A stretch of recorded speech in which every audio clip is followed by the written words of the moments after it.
This is the Lawrence County SportsNet, powered by LCAT. Gold heading back to Lawrence County. Your home for the County of Champions. Settles under it. The senior makes the catch. Perfection. Neshannock, again, are your Class 2A state champions. Force out the third, and that will do it. Mohawk is your 3A softball champions.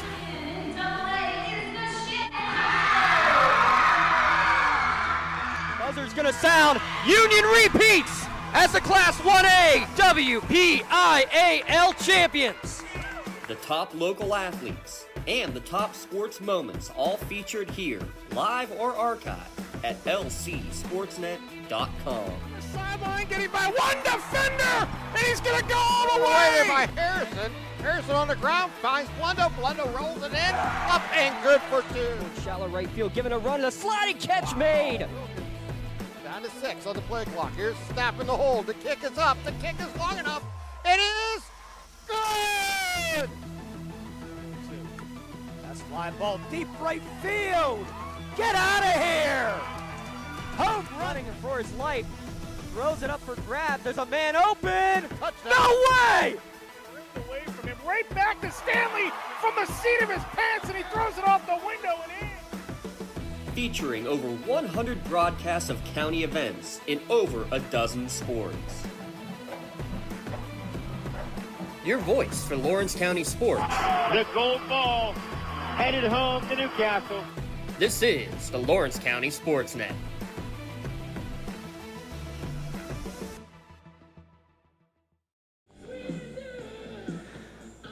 March comes in like a lion.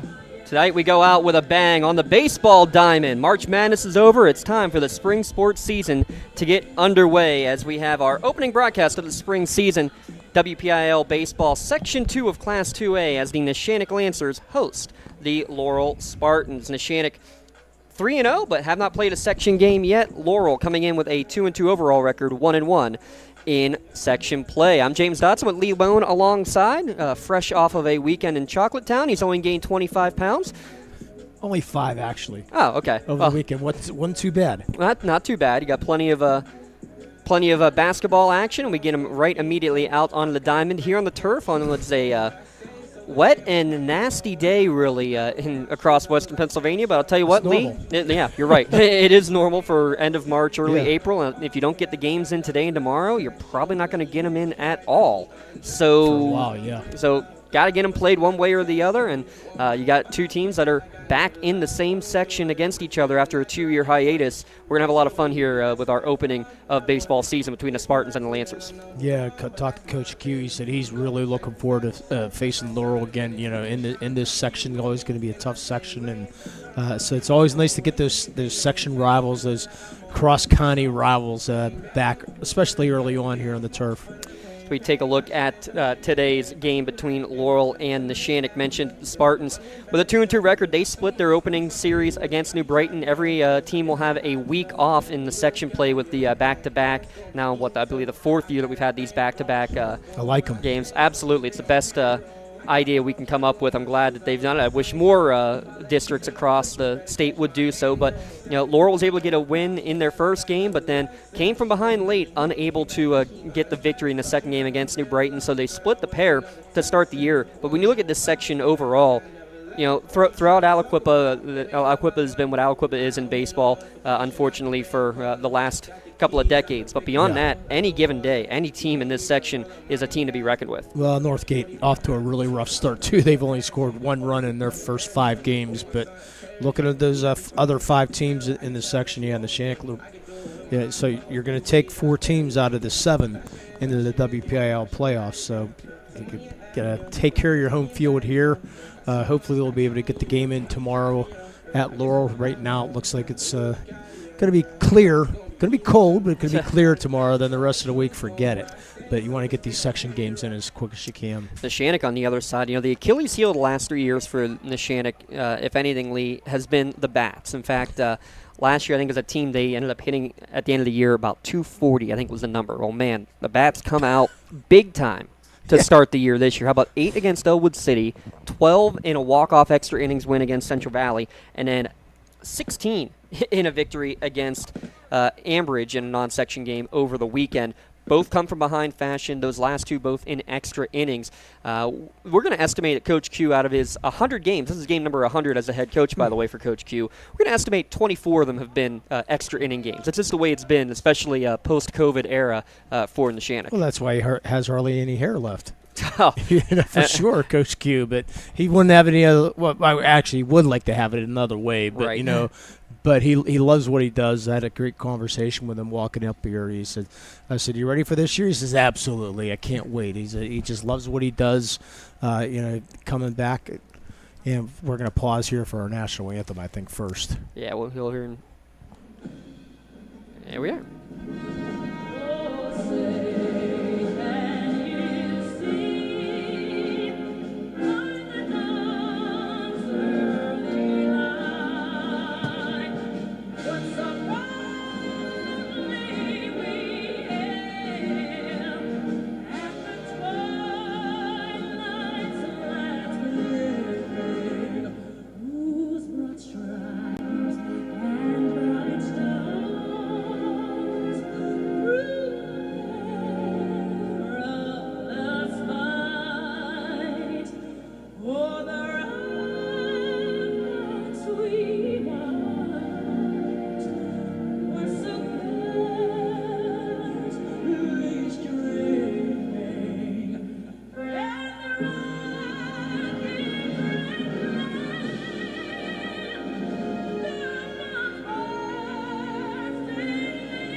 Your national anthem here from Mike Bubba Kirkwood Field, the section opener for Neshannock. Again, 1-1 so far in section play are the Laurel Spartans. Let's take a look here at the tail of the tape between these two schools coming in. Again, Neshannock, they've been the team that has been getting a majority of the runs so far over the course of this season so far, Lee. But Laurel's been the team that has kind of had to squeak out a win, a big one over the weekend against Wilmington especially. If it's a higher scoring game, advantage Neshannock. If it's lower scoring, it's advantage Laurel. And that's opposite maybe what you would have thought in the last couple of years. Yeah, without a doubt. With this cold weather, I mean, it could lay havoc on the pitchers too. And then we've got some wet spots a little bit on this turf also. We'll see how that's going to handle here today. So that ball can take. I'm sure the grass is probably going to be pretty wet out there too, in the outfields, because it had the drizzle all day long. Wasn't supposed to be drizzling all day, but it has been. So that's going to probably play a little bit of effect here today. And two teams, Lee, that are in the top of the classification, Class 2A baseball, the Trib Live High School Sports Network's preseason rankings. Laurel coming in at number 3,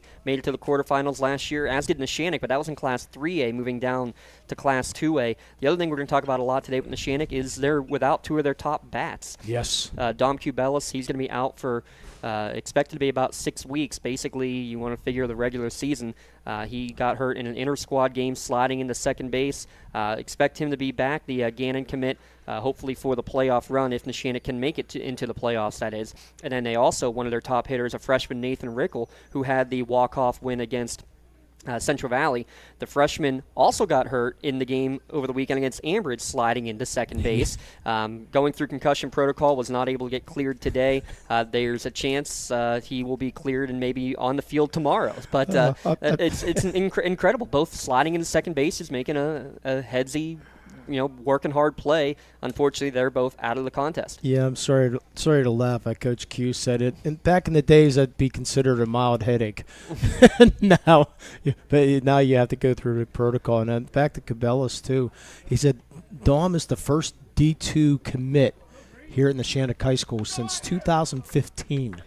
So it's been a long time since they've had a baseball player of that caliber up here at Neshannock. So, but it's a bad part. But he said, I'd rather him get hurt playing hard and doing what they're supposed to do in a game instead of playing in a rec game somewhere, in a playground or something like that. So he'd much rather, if it's going to happen, they have the mentality, next man up. We're not going to cry over it. It's just next man up. Let's do it. Let's take a look at the batting order to kick things off here for the Laurel Spartans. It's going to be R.J. Kissick, the pitcher, leading off. Connor Mackerel hitting second. Lucas Santini and Colton Carlson, 2 juniors in that 3 and 4 spot. Juniors, I'd say 2, 3, 4, 5. McBride there as well. Swolinick, Shearer, Medved, and Faulkner rounding out the starting 9 for Coach Jason Burks. His 3rd year at Laurel High School, phys ed teacher there in Spartan Country as well. He's got 2 seniors, 4 juniors, and 3 sophomores in the starting lineup today for the Laurel Spartans. And they're going to be going against starting pitcher today for the Neshannock Lancers is Jake Rind. And you take a look at his stats on the season. 1 start so far this year, a 1-hitter through 5 innings of play in the win against Elwood City. And he's turned into the Bulldog over the last couple of years. Career 7-0 record with a couple of saves as well, and a career 1.55 earned run average as well for Jake Rind. Now, did you get to play against Jason Burks, or is he just a little bit ahead of you? The other way around. He was 1 year younger than I was. Okay. But, yes, we played against each other and on a couple of the travel teams, county teams over the course of our time. The one thing he would always joke about is, Dot, I was a valedictorian. How? How was I valedictorian? He's like, whatever. We'll leave it at that. Well, he graduated from the smaller school. Right. Union. Let's give him that. Yeah, that's what we always said. Yeah. We'll go with that. Now, big thanks to both Coach Burks and Coach Q for their great help in getting us all this great information we're going to be able to do today. I couldn't tell. Did he play at Pitt Bradford? Yes. He did play. Okay. Yes. I saw he went to Pitt Bradford. Couldn't tell if he actually played. So he did play, which is great. Your first pitch delivery tonight brought to you by Penn, Ohio Bottled Water. Make sure you give them a call for delivery of your 3 or 5 gallon water cooler systems. And the first pitch to Kissick is downstairs. Call it strike 1 from Rind. Well, Mr. Burks in here looking like you. Looking like me. Oh, yeah. What's up, little dude? Except that's grandkid instead of little one.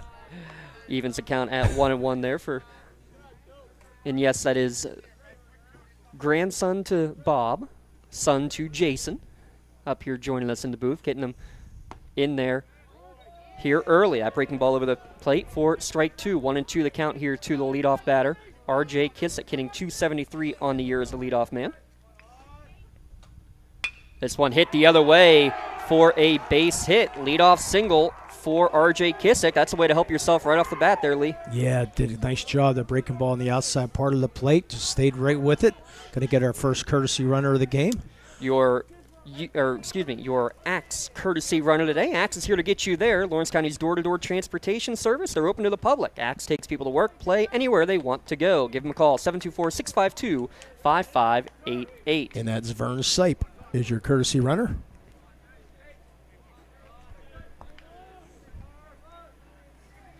It's a good start here for the Spartans.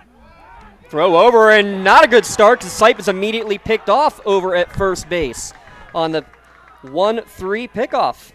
Yeah, wow. Sipe caught sleeping right there. Ran through a perfect pickoff move there. And Coach over at first just saying, you got to pay attention, my friend. Yeah, Coach Hedlund, none too pleased. Not sure if he maybe spun the tires or just got off a little bit too quickly, but nonetheless. Judging from the reaction, I think he just, that ball hits right off the top of the helmet. Connor Mackerel will reach base on the hit batsman. Yeah, I think Sipe just got caught sleeping there. Wasn't paying attention. You could hear that ball hit the top of the helmet of Mackerel. Thank God it was a breaking pitch anyways. I was just about to say that being a breaking ball is not as bad, but bad enough. That brings Lucas Santini to the plate. Only 1 for 13 to start the year, but a career 300 hitter for the Spartans, 3-year starter. Yeah, I was talking to his dad out there, and I was bringing the umbrella. I said, It's a pickoff move, just getting back safely. But it's a Mr. Santini. You need to forget about the chair, forget about the umbrella. Bring the heater. And he just sort of laughed. Another breaking ball left upstairs here for ball 1 to Santini. I said, better off. Why don't you tune in? Just go to your car, watch the game on LC Sports. And he said, it's a good idea. He said, but Luca knows where I sit, and he'll be mad at me if he knows that I missed his game. So 2-0 the count as you take a look at your Medora Bonner Law defensive alignment. Tatterson, Hutchinson, Aiken in the outfield, the 3 juniors. Wilson and Pallarino on the left side. Cameron Biondi on the right side. Luca Mesnot behind the dish for the senior pitcher Jake Rind at the plate, and he's now down 3-0 to Santini.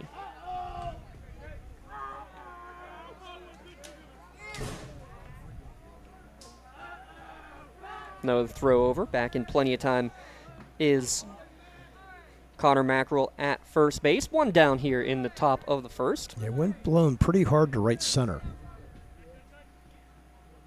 3-0 pitch upstairs. So after a leadoff single, a hit batsman, and a 4-pitch walk. But what's next, an error? Well, first 3 batters all reach base. Different ways. Yeah, pick off, though, of Kissick. Or the courtesy runner, Sipe, I should say, for the 1 out of the inning. Now cleanup hitter Colton Carlson will step to the plate.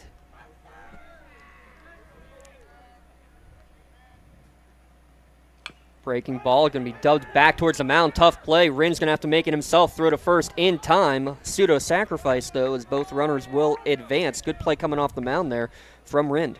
Yeah, he didn't slip, which was a good thing coming off that mound. Not a hard. This is a little dribbler, as you said. Rind with the only play through a strike. So now 2 down, and J.J. McBride to the plate. How aggressive are you with the junior 5-hitter when you have an open first base right now? Yeah, it's early in the game. I say go for it. You got your bulldog, as you said, on the mound. Got to trust him. Rind first pitch misses downstairs. 1 of 4 seniors in the lineup for Neshannock. Yeah, J.J. McBride, part of that football team at Laurel. Very successful year over there. 2-0, working away. You can tell, just seeing if they can get McBride to chase. Hitting .200 on the year is J.J. A lot of these players bringing experience back from a starting lineup a year ago for the Spartans, as that one breaks over, makes the count 2-1. Yeah, a lot of experience coming back to both these teams, especially on the Laurel side. Yeah, 2 teams very successful.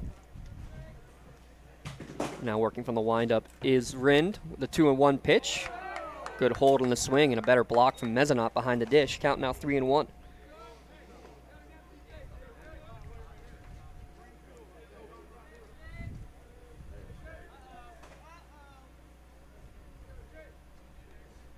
Rind winds and fires downstairs for ball 4. So bases loaded.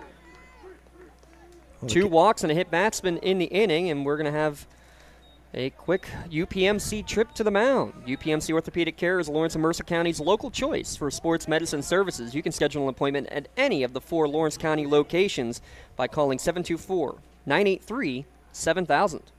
I was going to say, getting back to your point, it looks like you were pitching away from him, but Coach Q coming out here for the talk, not second-guess that. Because the pitchers weren't really too close in any way, so Coach Q going to have his first trip to the mound. By the way, our umpires today, Chris Reed and Brian D'Angelo out there. Yeah, great to see Coach Q again. Yeah, he said that after missing that first year was COVID, and then missing a year, or talking about retiring because his son graduated and decided not to. First pitch with the bases loaded to Will Zoylenik is swung on and missed for strike 1. Yeah, the reason he said he wasn't going to retire because his son said, "You're not quitting." So he said, "I've never missed any of my son's games." So that's why he was going to quit. But his son said, "You better stay." Breaking ball downstairs evens the count at 1-1. Sophomore Will Zoylenik had 15 RBI last year as a freshman. Now Coach Q's son's part of the staff. 1-1 pitch swung on and missed. Count 1-2. He is still playing, though, So volunteer assistant, I believe, and playing at Shenango still. Yep. Nice little pipeline from Lawrence County up to Penn State Shenango over the last couple of years. 1-2 pitch, good hold from Zorlenick, evens the count at 2-2. By the way, 4:35 time of first pitch, 47 degrees, cloudy, and it says cloudy. I'm going to say cloudy and misty. There's one big cloud out there. Jeez. 2 balls, 2 strikes, 2 down. Breaking ball called, strike 3, froze him. 4 runners reach base, but no runs, and the bases left full of Spartans. After happening a play, Laurel 0, Neshannock coming up to bat. We'll keep it right here. We'll flip the script and take a look at the starting lineup for the Neshannock Lancers. Again, 4 seniors, 4 juniors, and 2 sophomores in the starting lineup for Neshannock. As you see their starting lineup there. Your starters brought to you by the Crane Room Grill. Give them a call. Still not going on the patio yet, I don't think so. No.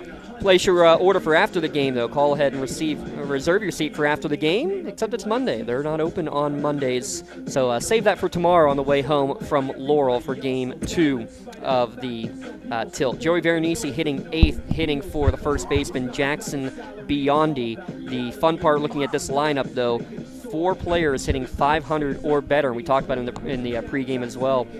Lead at just the hitting woes at times last year. Good to see this Neshannock team off to a hot start with the bats. Without a doubt, you want to get that offense going if you can. You're going to be facing a lefty here today, so let's see if that's going to play into it. Yeah, let's take a look at R.J. Kissick, also 1-0 in his lone start of the year. Started the first game of the 2-game series against New Brighton, 6 innings of work.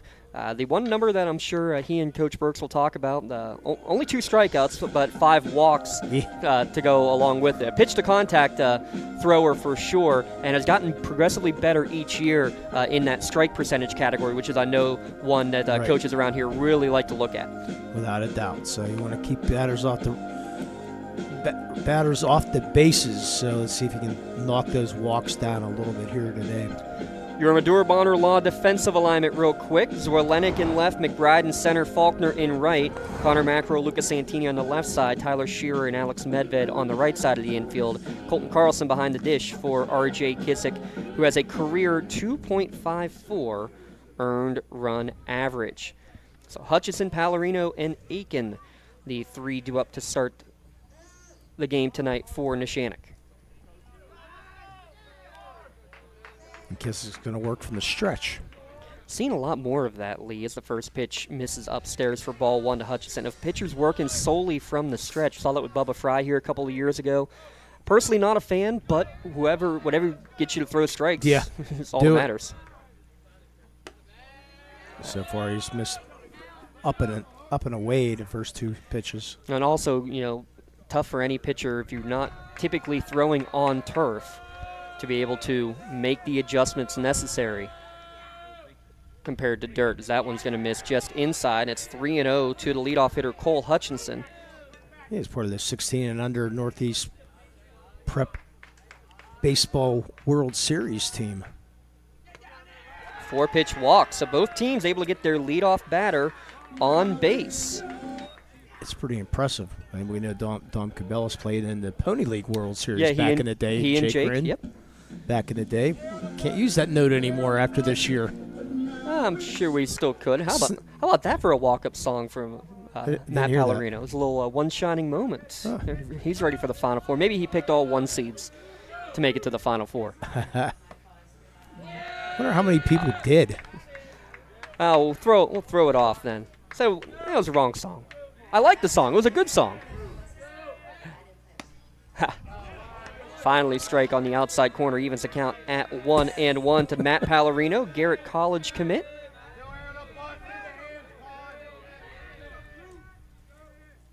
This one downstairs blocked by Carlson, but Hutchinson reads it in the pebbles, and we'll get to second base on the wild pitch. Yeah, Matt's sister Megan, part of that 2022 WPIAL basketball team here at Neshannock, and the state title team. 1-1 pitch, ground ball up the middle, diving attempt and knocking it down to Santini at short, and he's going to reach on an infield single. Yeah, great stop there by Santini, but he couldn't keep the ball in the glove, So once the ball in the glove came out a little bit, so you had to reach for it, then get up, and by that time, forget about it. So no chance there. Real quick for an out-of-town scoreboard, how about Neshannock against Union in softball? Good matchup there. 1-0 Lancers there at Union. Battle of... On the new turf. Yes, beautiful new turf. Battle of two teams looking to make it 4 straight trips to the WPIAL Championships as Aiken swings and misses at the first pitch offering there from Kissick. Yeah, I'd like to get both of them out to the States again this year, but that's a long way off. They have the talent to do it, though. Yeah, both teams have shown that. In fact, Addie Fry started the year with a 17-strikeout no-hitter. Insane. Mia Pruz, it was only a 3-inning no-hitter, but she also had a no-no to begin the season as well.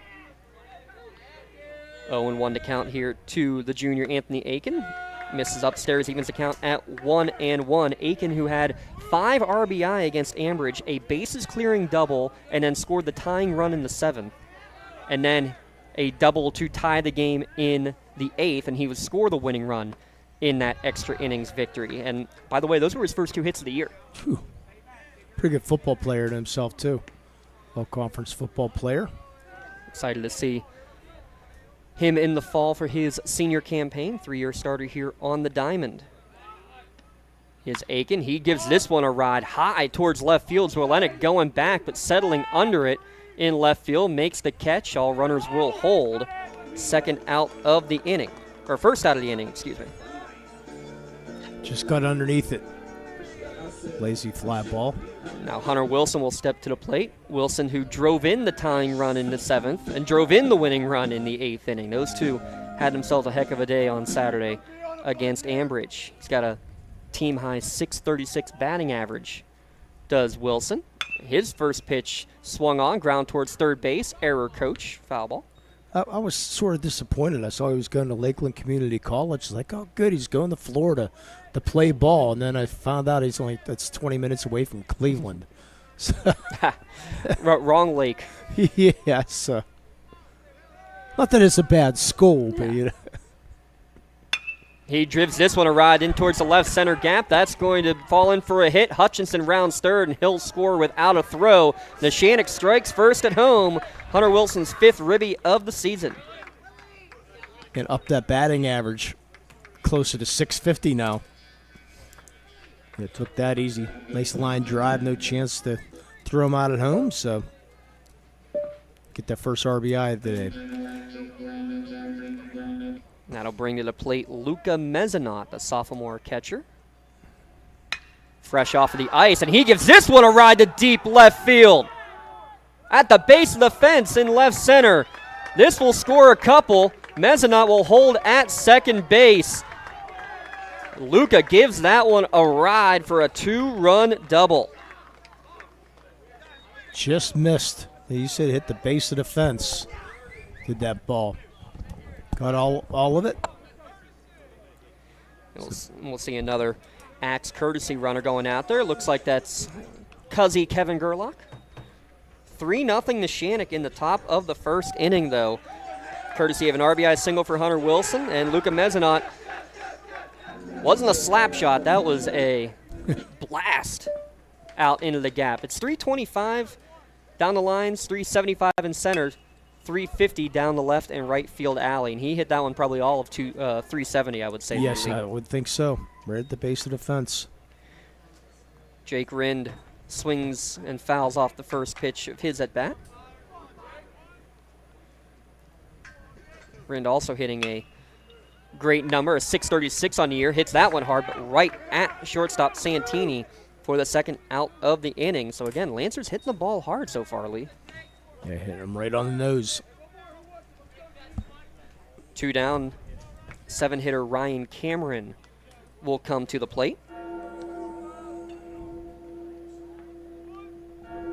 And he's first pitch swinging. That one's lifted towards center field, but right at McBride. Takes a couple steps back, makes the catch for the third out of the inning. But some damage done. 3 runs on 3 hits for Neshannock, and they take a 3-0 lead at the end of 1 inning. We'll step aside, be back in a moment here on the Lawrence County SportsNet, powered by LCAP. Hey, Mom, do you need a ride to the store today? Oh, no thanks, hon. I got it covered. Mike's taking me. Okay, well, you have a doctor's appointment tomorrow, right? I can take you to that. No, I got it covered too. Mike's taking me. Mike? Yes, Mike's my Axe driver. Picks me up right at my door and even helps carry my groceries. It's so convenient to schedule and ride with Axe. Wish I would have called him sooner. Okay, Mom. Sounds like you got it covered. I have an apple pie ready to eat. How about you help me with that? Oh, that's a joke. Let's take a look at our works in progress keys to the game here for today's contest. Neshannock, well, it's a next man up mentality to say the very least, Lee. We talked about it with Dom Cubelis being out and Gator being out as well, Nathan Rickle. Got to find a new man to step up and make the big plays. And, well, they're finding them so far throughout the course of the season. They need that tonight as well. And maybe to play well, it's always 7 innings with Coach Q, but maybe 7+ innings the way it has been going. So far for Neshannock. And talking with Coach Burks before the game, he said the big key, needed to try to strike early, but just to try to, put the ball in play, try to frustrate Neshannock. They got base runners in that first inning, but really couldn't do anything with it there, Lee, in that first one.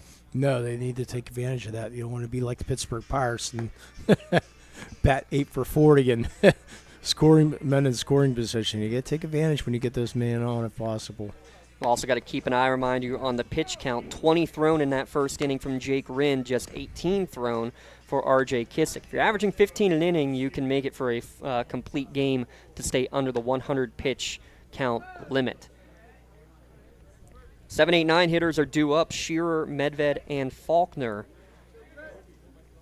for Laurel, but trailing 3-0 through 1 inning of play. And a big shout out again to Works in Progress, now booking interior painting projects for both residential and commercial projects. Give Joe Wright a call at 724-714-4294.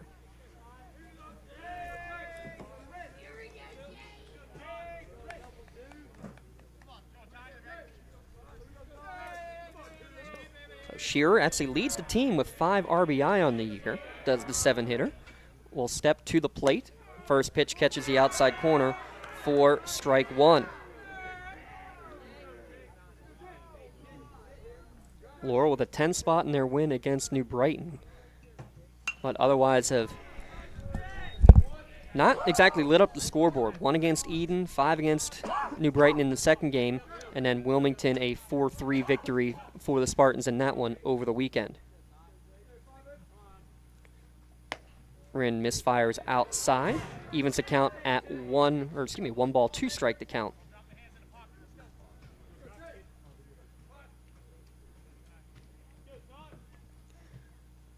Breaking ball back up the middle. Off the glove of Rinn. Coming up for it is Pallarino. He's going to field it. Throw to first. Is going to go in the pebbles. And it's going to get away and allow Shearer to go to second base.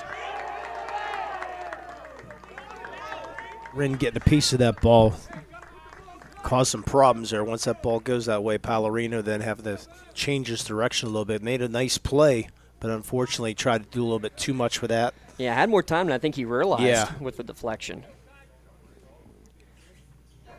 And I'm assuming single E6. Because of how much time he still had, I'm wondering if you have to go E6 right away. Well, this is see what the each coach is going to say something different. Oh, absolutely, and so are we. We're going to have to go to our production crew probably to figure this one out. So I'm saying single E6. I'm thinking E6 all the way right now. It's squaring the bunt and attempting and missing on it. Throw down to third base and out at third. Trying to steal is Shearer. So leadoff man on base twice for Laurel, but each time picked off on the base paths. So does it really matter if it's a single or an error? Doesn't really just for the stats. Yeah, so nice throw there by your catcher and Mezzanot. Nailing him down at third. I mean, I'll go E6. It's fine by me. I don't. Rob's tie-breaking vote. Mr. Nattel says E6. Okay. That should even the count at 1-1 here to Medved. Did you say Mister? When he agrees with me, absolutely. Oh, okay. Okay, good enough. Count now 2-1 to Alex Medved. Faulkner in the on-deck circle. I love the stat about him.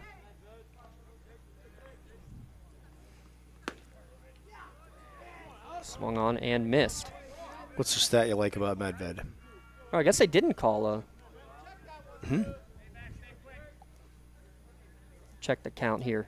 As this one's chopped towards third base, coming back on 2 hops is Wilson. Long throw across the diamond, and good pick by Biondi at first for the second out of the inning. Yeah, I thought that was going to be problems, though, when Wilson backed up in that throw. Wasn't too sure about getting that first hop, so he waited for the second hop, but threw a nice strong throw over to get the out. So Braden Faulkner with 2 down steps to the plate. The 9-hitter with the top average on the team. I love a 9-hitter who can turn the lineup over there, Lee. Yeah, if you can. Faulkner first pitch swinging off the end of the bat, up the middle, taken there by Pallarino. Throw on to first is in time to get the speedy Braden Faulkner and retire the side in order. There was a reach on error, but another pickoff on the base paths. This time a caught stealing, and Laurel cannot put any runs on the board. To the bottom of the second inning we go. You're listening and watching high school baseball here on the Lawrence County SportsNet, powered by LCAP. When it comes to shopping for insurance, there are thousands of options out there. MVP Insurance proactively shops and compares your policies to find the best coverage and rate. Josh Madure and David Verratti want to provide you with the level of personalized service that you know that you are the MVP of their agency. They simplify insurance so you can live stress-free. Visit one of the locations in Xenia Leopold or in New Springfield, Ohio. Call MVP for the win. Proud sponsor of the MVP of the game on the Lawrence County SportsNet. Tired of gasoline costs? Why drive? Let the Newcastle Transit Authority take you where you want to go. Serving the city of Newcastle and stops throughout Lawrence County, as well as weekday service to Pittsburgh. Public transportation just makes sense. Why drive when you can relax and ride? For more information or for route schedules, log on to newcastletransit.org. The Newcastle Transit Authority, going your way. And remember, senior citizens ride free.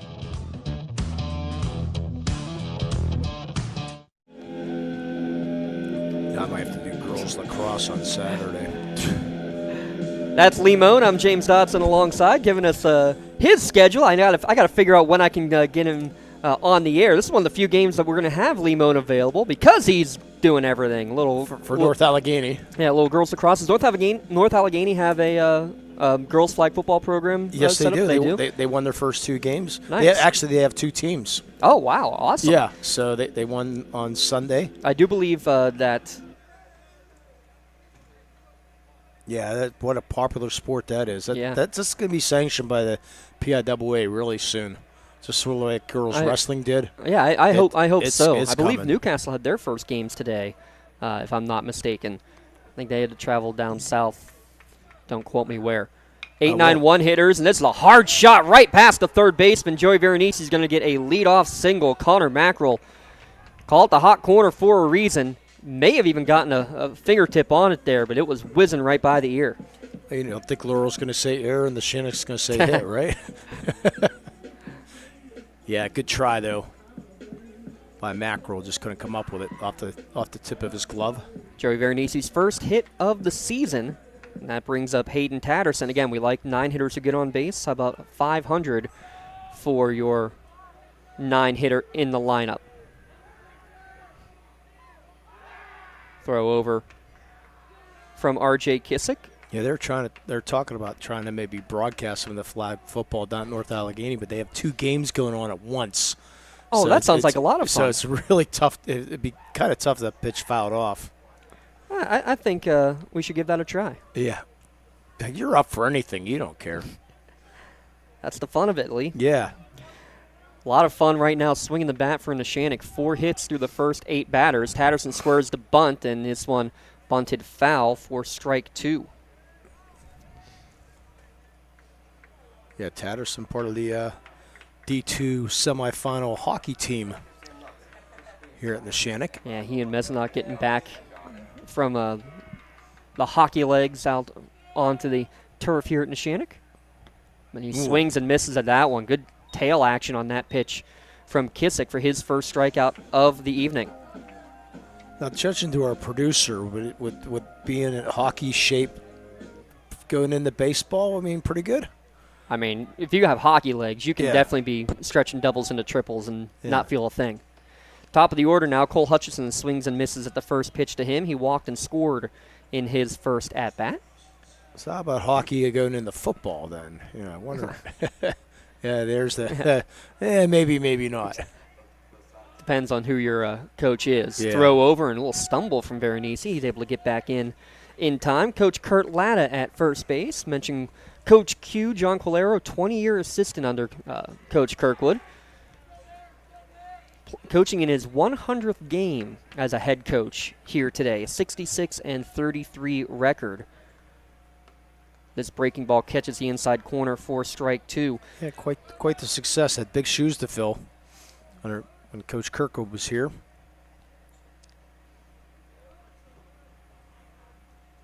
Working quickly is Kissick. This one in the dirt. Good block from Colton Carlson. Makes the count 1-2. Yeah, Coach Kirkwood doing us the honor and hosting our golf outing in June. Big thanks to him. I believe he's tuned in, checking out the game tonight while he's, well, certainly he's not out on the course today, but not many people probably are. June 28th, though. Yeah, he'll be. This one's popped up on the right side of the infield. Second baseman Tyler Shearer will settle under it for the second out of the inning. Yeah, June 28th at Castle Hills, the Chauncey Golf Open. Everything we raise is going straight towards the scholarship fund. All right, so it is one shining moment for Mr. Pallarino. Now, is that going to change once March ends? Breaking ball in the outside corner for strike 1. Kids, you have to have the right walk-up song, Lee. Got to make sure you have the correct one. And guess what? You get in a couple games slump. Don't be surprised if that song starts to change. Strike 2 on the outside corner. Another good backdoor breaking ball. Baseball players aren't superstitious at all, let me tell you. No. I won't even ask what you would have picked for a walk-up song back in the day. 0-2 right up the middle. This one off the glove of Kissick, and that's going to be an infield hit. No one covering third. Veronese sees it, and he's going to go all the way, but he overslides the base. Can he get back? He cannot. Great heads-up play to make it from first to third with nobody covering Lee, but then just on the wet turf, overslid the bag. Yeah, boy, good job there by pitcher Kissick to get over there and make the diving tag too. So that'll go as a 1-5-1 on the putout to retire Veronese and end the inning. 2 hits for Neshannock, but leaving a runner, or 2 runners actually stranded on the bags. We played 2 innings here at Bubba Kirkwood Field. 3-0 Neshannock leads at lcsportsnet.com. No two companies create the same way. Toshiba empowers the art of business by uniquely enabling businesses to work with tools designed specifically for them. In a constantly evolving world, business communication must be agile, efficient, and fast. Toshiba is the company that helps you manage it all, from paper to digital to screen and back again. Toshiba, empowering the art of business. Your hip, your knee, your shoulder, whatever has been holding you back, UPMC Orthopedic Care is where you'll find experts to help you get back to a better quality of life. UPMC is pioneering minimally invasive surgeries, and we offer personalized treatment plans and same-day surgery to get you home and moving sooner. It's your ankle, your elbow, your hand, and it's your move. Visit upmc.com/ortho to learn how UPMC can help. Third inning coming your way, top of the order in our Maley Chiropractic inning. As Neshannock with a 3-0 lead over Laurel. First pitch to Robert Kissick, catches the knees for strike 1. Kissick led off the game with a hit. That's the only hit of the game for the Laurel Spartans.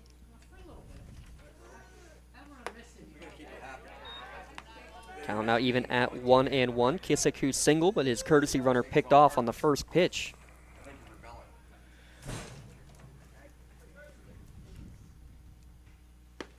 1-1. Now make it 1-2 as that catches the outside corner. Really good pitch, fastball. I don't think Kissick was expecting that. R.J. Kissick senior trying to help himself on the mound with a 3-0 deficit.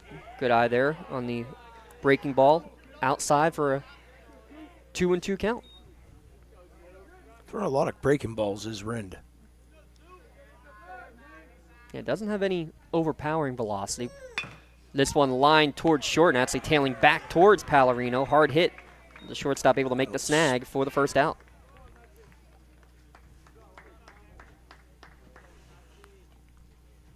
That'll bring up Connor Mackerel.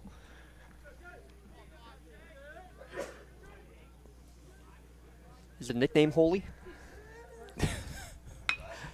He's first pitch swinging, and he finds a hole out in right field for a 1-out single. Oh, boy. Lee missed me, you can tell.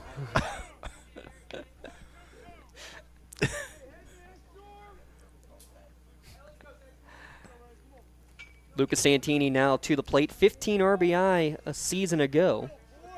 Yeah, almost 1,800 yards in the football field this year. Quick throw over quarterback. Quick throw over from Rind. Mackerel ready for it. Not a lot of games being played today. We'll look at the full schedule. What a surprise. That breaking ball kind of slipped out of the hand of Rind. Ball one upstairs. This is our Maley Chiropractic inning, our Maley Minute coming up here between the top and the bottom of this inning. But we have a special presentation for this one as this is fouled back and out of play for strike two. Or for strike one, excuse me, 1-1 to count. We are announcing our March Red Zone Athletes of the Month as well as our March LCAP Team of the Month. You take a look at the Laurel baseball roster, by the way, in the WPIAL site. You saw that too. Yeah, the halves. Yes. 5'9.5", 5'7.5". Yeah, that's unique.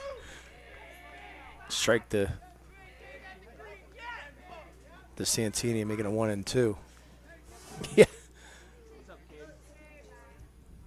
The 1-2 from Rind, breaking ball. Good job to sit back on it and drive it in the 6-5 hole for the base hit. 2 on, 1 out. Santini just his second hit of the season, but gave that one a ride. And again, back in business. He had a runner on second the last inning. Got caught stealing. First inning, bases loaded, couldn't get a run in, so back in business. You got your cleanup hitter up now in Carlson. Colton Carlson, 25 RBI last season. I believe the next highest was Santini at 15. He finished 8th in the WPIAL in the wrestling mat, did Colton. Love these three sport athletes, and that's a big one there. Football, on to wrestling, straight out to working hard behind the dish for this Laurel Spartan team. 2-0 the count as that one misses off the plate. Yeah, he won the section in wrestling. Did qualify for states. 2-0 the count. Make it 3-0 as that one misses outside. So he was out in Hershey about 2 weeks before me. Usually a week, but... Who won the bocce championships before the first match? I posted it, and I gotta I'll have to look at that. 3-0 to Carlson right down Broadway. Makes the count 3-1. If you follow me on Twitter, which I know you do. Just testing your memory, that's all. I want to say Blackhawk. I knew it was someone sort of local. Blackhawk did have a great team when we saw them in the championships last year. 3-1. This one's grounded between short and third, and that's going to make it to the outfield. Rounding third is Mackerel, and he's going to score. Actually, he was held up briefly, but the ball bobbled by Tatterson in left field will allow him to come around and score. Yeah, he was definitely going to be held up, but unfortunately Tatterson bobbled the ball. He was going to come up throwing, but bobbled the ball, and so Mackerel said, I'm coming home. Easy. RBI? Yep, Blackhawk won. And I think South Park took 6th, if I'm not mistaken, in the bocce tournament. A good response here from Laurel. They get their first run on the board, 3-1. And still in business with 2 runners on base, 1 down here in the top of the third inning. McBride watches this one on the outside corner for strike 1. Yeah, hopefully one year we get to do the bocce championships. We get a basketball team out there in Hershey, then we can just say, hey, we're there. Yeah. Breaking ball inside. Barely misses McBride. Evens the count at 1-1. Because they do the bocce at 8 in the morning on Thursday. And Meadville drove out there at 3:30 in the morning. Oh, man. They didn't stay overnight. Outside, 2-1 to count now to McBride. Yeah, One ribby on the year, looking to cash in on another. By the way, that was the first RBI of the year for Colton Carlson.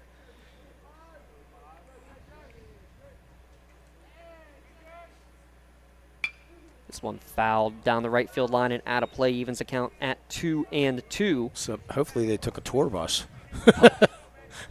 Yeah. I can imagine a 4-hour bus ride at 3:30 in the morning. Well, actually a little longer from Meadville.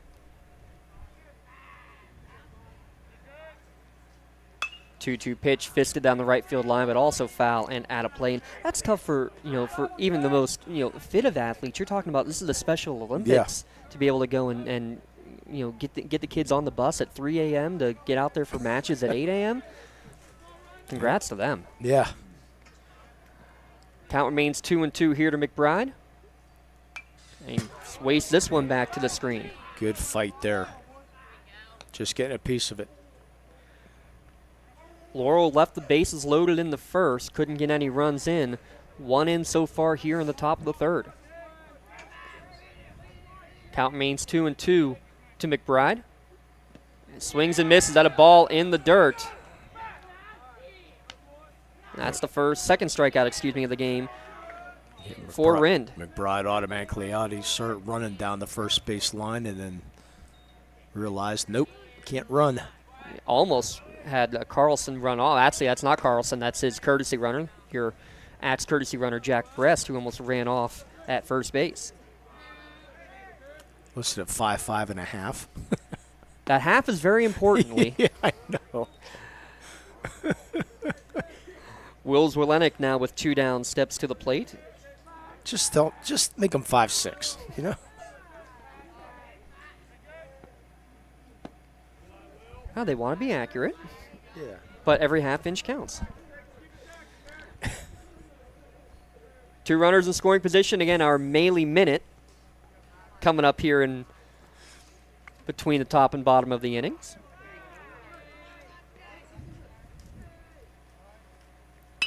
This one roped down the right field line, but hooking foul. This might be the first time Mr. Burks is hearing a whole broadcast, and it might be the last time he want to hear it too. So I can't tell any great stories about his son though because he's nearby. I just can't do it. Well, I'll get into that here in a second. The 2-1 from Rind misses inside, makes it 3-1. As I was doing my research, I knew Ernie was his son, but I didn't realize Jason and Ernie were brothers. I did not realize that until I started doing the research on it. Middle and youngest child. Yes. That one's in the dirt, so it's another bases loaded situation. And here comes another trip to the mound. Your UPMC trip to the mound. UPMC is Lawrence and Mercer County's local choice for advanced orthopedic care. Get you back on your feet faster. Visit upmc.com and click on Find a Doctor near you. So all year, real quick, our Maley Minute is going to be on giving you the softball update. We'll still do that. We'll still give you a quick softball update here over the course of the next couple of innings, but we'll have our special presentation for your March award winners, your All-Cap Team of the Month, and your Red Zone Athletes of the Month. Yeah, I didn't realize Ernie was forgot way back when, the 2013-14 Athlete of the Year. Yeah. At Trib, played 4 sports, 14 letters. Quite the athlete he was. Yeah, when you have more letters won than you have letters in your name, that tells you enough. Well, Jake Rind, I'm pretty sure, has got more than 8 at this point, too, in his arsenal. What does he have in his arsenal against the team's leading RBI man for Laurel in Tyler Shearer? Bases loaded, 2 down. First pitch breaking ball that breaks around the plate for ball 1. Yeah, chance to tie this ball game here. Playing fairly shallow are the outfielders, especially in right.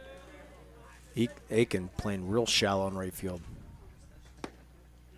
On the outside corner, evens the count at 1-1. Santini at third, Brest the courtesy runner for Carlson standing at second. Zwolenick standing at first. Rin kicks and fires. Down at the knees for strike 2. Got the call there.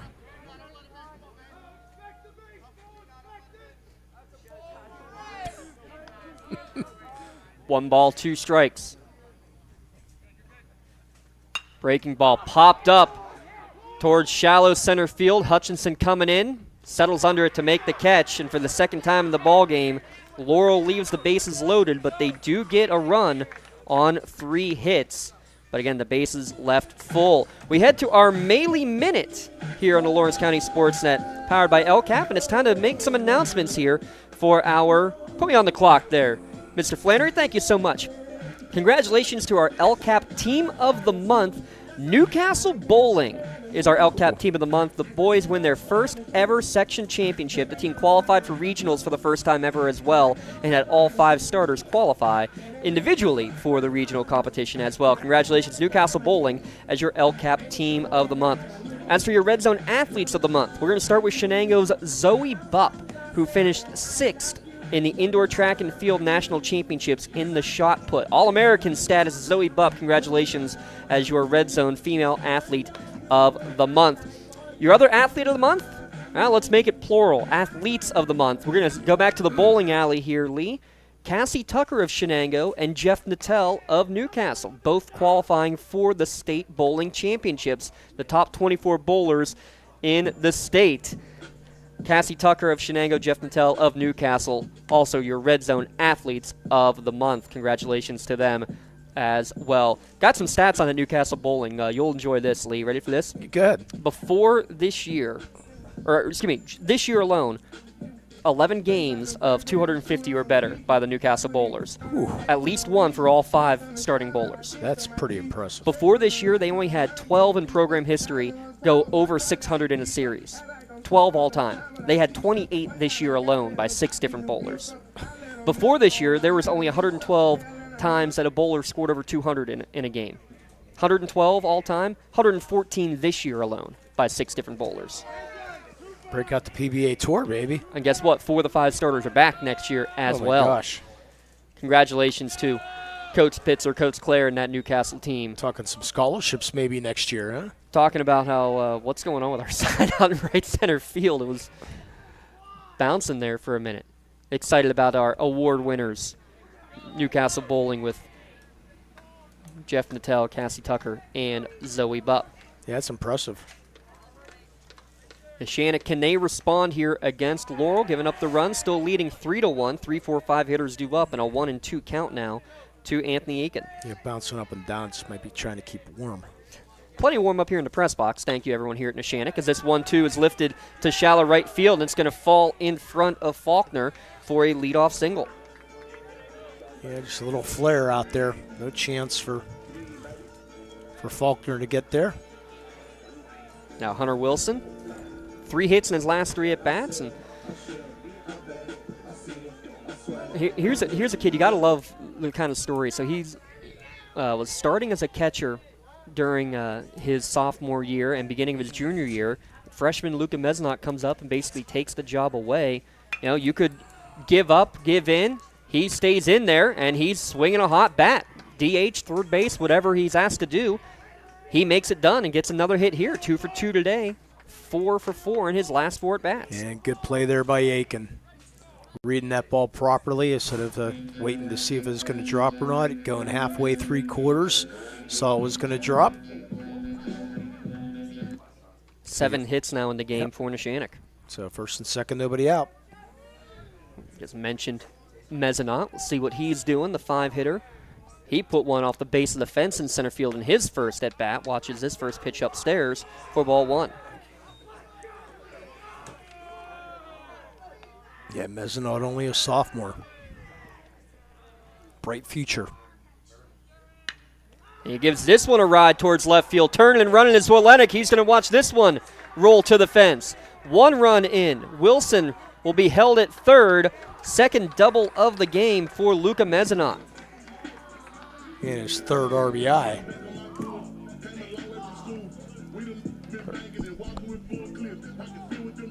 Just golfed that ball out in the left field that time. Now, was that a hockey swing? Does that count? He'll be replaced for a courtesy runner. Kevin Gearlock? Yep. Okay. That's Cuzzy out there at second base again. Okay, you're saying Cuzzy? Cuzzy. Go ahead. Like cousin. First pitch for strike one to Jake Rind. So, Cuzzy, I don't know. Father Cuzzy, if you are listening and can give me the origin of his nickname. It'd be nice. So his father, no one calls his father Kevin. It's always Cuzzy. Everyone in town knows who Cuzzy is. It's Cuzzy Gerlach, Cuzzy. Okay. Well, guess what? You get another Gerlach out there, you know that his name's going to be Cuzzy as well. That's what he's going to go by, whether he wants to or not. Sort of what Ernie did, huh? Everybody knew him by Ernie and not David. Yes. That's the way it is. Was he ever called David in your household?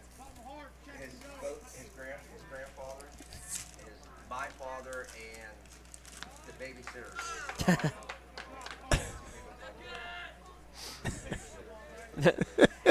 the babysitter. That's important. 2-2 now, the count to Rind. He hits this one off the end of the bat and foul down the third baseline. Rind following in his brother's footsteps, going to YSU, not playing ball, he's going for his education. But guess what? You can't get away from the game. Nate Rind, the JV coach now here from Neshannock. Yeah, following in his brother's footsteps and not playing baseball also. Yeah. Two very talented baseball players, too. One of the cool moments a couple years ago during Nate's senior year, on senior night, Jake got his first pitching appearance in high school to throw to one batter to get a 3-pitch strikeout with his brother catching. As this one's roped on the left field line, but just foul. Just outside of the bag. I'd like to see a little bit more of a demonstrative call by the umpire.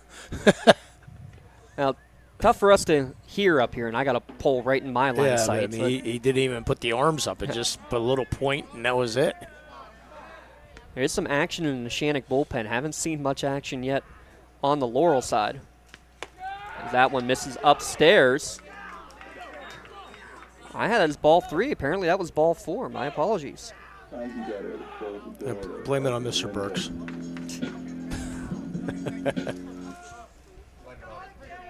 Yeah. Blame it on the grandson, that's right. Nobody out, bases loaded. Ryan Cameron will step to the plate. First pitch up at the letters, but too high for ball 1. Corners playing in, middle of the infield at double play depth. And this one way upstairs makes the count 2-0. Keep an eye on that pitch count. Yeah, Laurel's going to have to think about, now we're going to get a courtesy runner. Oh yes, that is a courtesy runner going out there. Luca Pegley. Freshman, and now we get our first mound visit and maybe a pitching change possibly here. Yeah, we'll use this UPMC trip to the mound to give the actual softball update going on. We'll start with the Neshannock Lancers as they start the year with a 2-0 record. Addie Fry mentioned that 17 strikeout no-hit performance against Chartiers Valley, and how about Jaden Nogue hitting only a modest .833.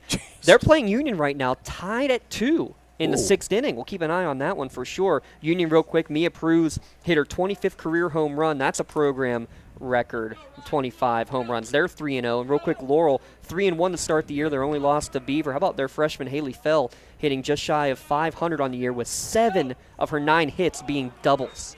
Jeez. But unfortunately, Laurel's going to in the Neshannock section. I think we're going to earmark those games again for sure. 3-1 as that one now misses upstairs and nowhere to put Ryan Cameron. Wilson at third. Mesnot's courtesy runner Gerlach at second. Pegley a courtesy runner for Rind at first. 3-1, outside corner, and the count runs full. Yeah, those are some fun games to broadcast and watch, the Laurel Neshannock softball. Payoff pitch popped up, but back foul and out of play. We'll do it again.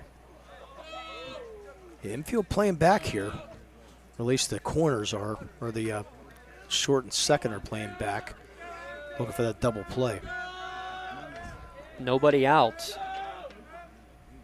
And this one If he doesn't foul that one down the left field line and into the woods, probably is going to hit him. Cameron able to get the bat to it. Yeah. It looked like my drive. If it was the other direction, it would have been mine. Yeah. So count remains 3-2 with nobody down here in the bottom of the third. This one's drilled towards left field. Zwolenick going back, and he's not getting to that one. This will two-hop the fence. 1 run in, 2 runs in. Pegley being waved to the plate, and he's going to have to rush in, and what a great relay. No, he's safe. He's around the tag.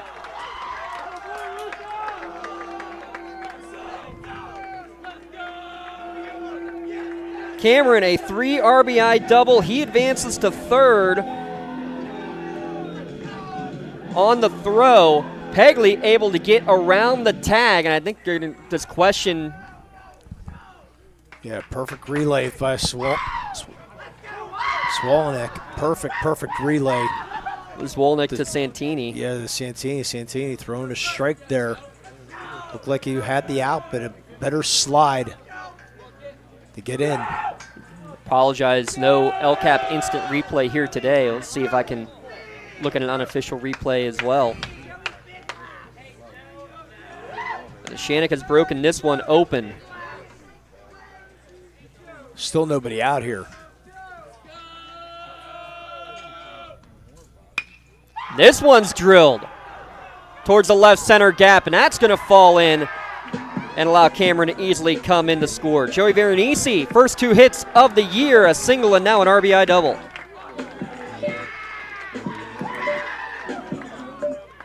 Yeah, ball hit in left center, and that's going to bring Coach Burks out here, and I think that's going to be it for Kissick. We will have a red zone pitching change. We'll step aside, get you the final numbers on R.J. Kissick, and introduce you to our new pitcher when we return. Neshannock busted open an 8-1 lead. Back in a moment on the Lawrence County SportsNet, powered by LCAP. When the high school season heats up, make sure you have the best gear to support your school. Head to the Red Zone on Wilmington Road in Neshannock for all your county sporting apparel needs. From sporting goods to custom apparel to embroidery and more, the Red Zone has it all. Quality gear for all 8 schools in the County of Champions. Stop by and enter the Red Zone or visit them online at theredzonesports.com. Score big at the Red Zone. GEM building contractors and developers have a proven record of performance on any size project. They bring value, local craftsmanship, expert management to meet any challenge. From design construction, from inspection to budget estimation, GEM Builder has been building our community for 70 years.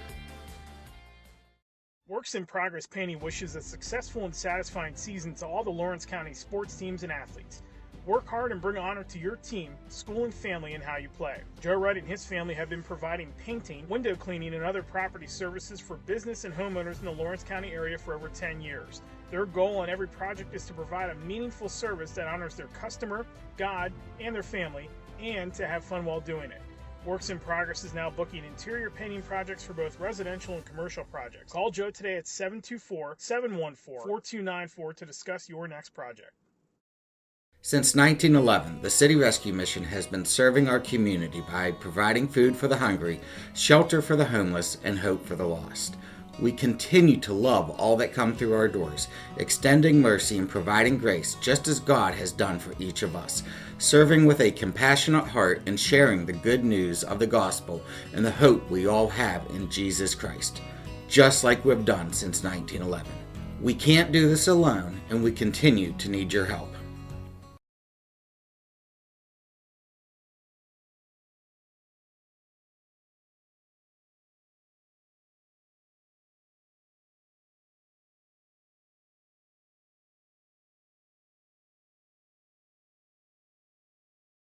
Does your blueprint not match the vision of your building project? Not with Creative Edge Architecture. From concept to creation, Jeff Measle will help tackle the complex problems, creating design solutions and construction experience. Creative Edge gives you the edge design and construction meet.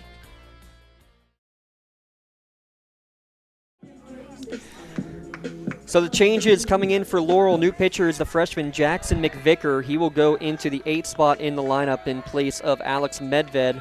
And it looks like R.J. Kissick will move over to first base. Still nobody out in the bottom of the third inning. Hayden Tatterson will come to the plate, so let's look again at the new defensive alignment.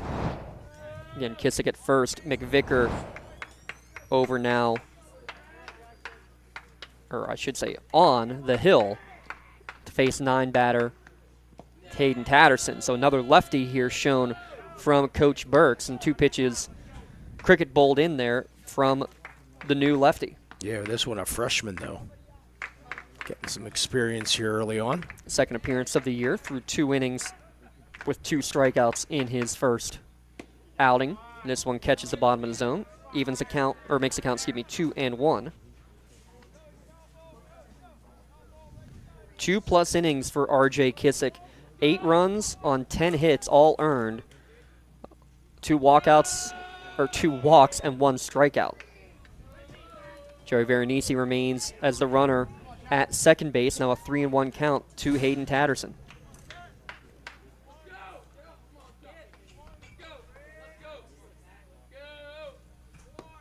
(3-1) misses downstairs for ball 4. Second walk of the game.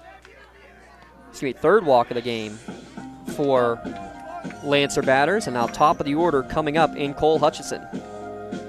Boy, do you need a ground ball double play here somehow, some way.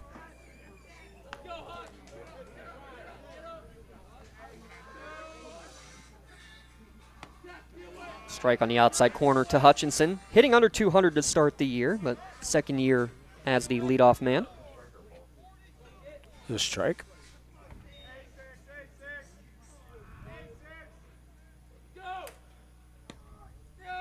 Another one on the outside corner. This one just a little bit downstairs, though. Evens the count at 1-1.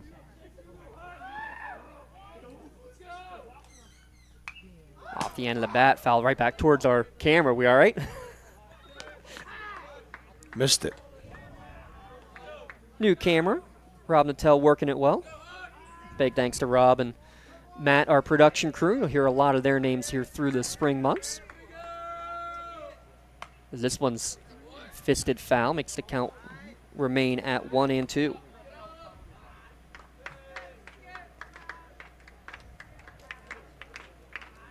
Now this Laurel team, again, a very young team. Only a couple of seniors on the roster. And getting freshmen involved early. We saw with a lot of these juniors when they were freshmen. The sophomores, a lot of them played last year. And now a freshman lefty getting section varsity action right off the bat.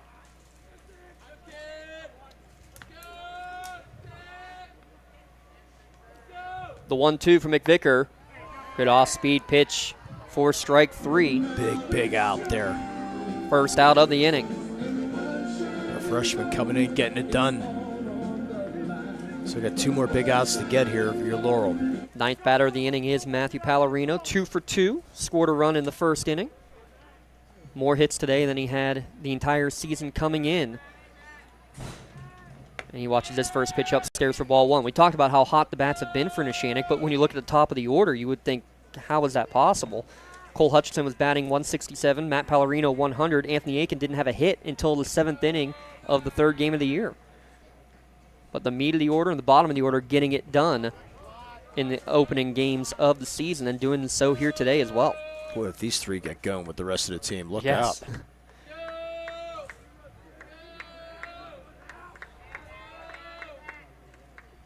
This one fouled into the glove. Or Coach Q might have to change the lineup around a little bit if it keeps going this way. And remember, of course, if it's broke, don't fix it either. Well, you also got to think, too, probably your top returning hitter in Dom Cubelis. Yeah. Not part of the roster right now. Again, if you're just joining us, suffered an arm injury. He's going to be out for about 6 weeks from sliding into second base. That one off the helmet of Veronese as he slides back in. And again, Nathan Rickle, who had the walk-off hit. Talk about freshmen getting it done early. The freshman had the walk-off against Central Valley, but then he got hurt sliding in a second against Ambridge, so he is out. Might be back for tomorrow. We hope we can get these games in tomorrow. The 1-2, runners go. This one's lifted towards center field right at McBride. Has to go back at the last second, and that might allow Veronese enough time to scatter back in, and he does. Boy, Veronese very lucky. Didn't get a read on that ball as he was taken off for third.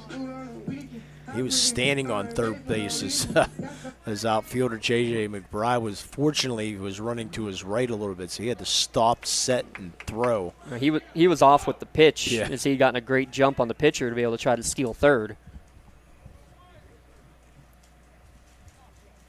How about McVicker, though? Coming in, tough situation, able to get the first 2 outs of the inning.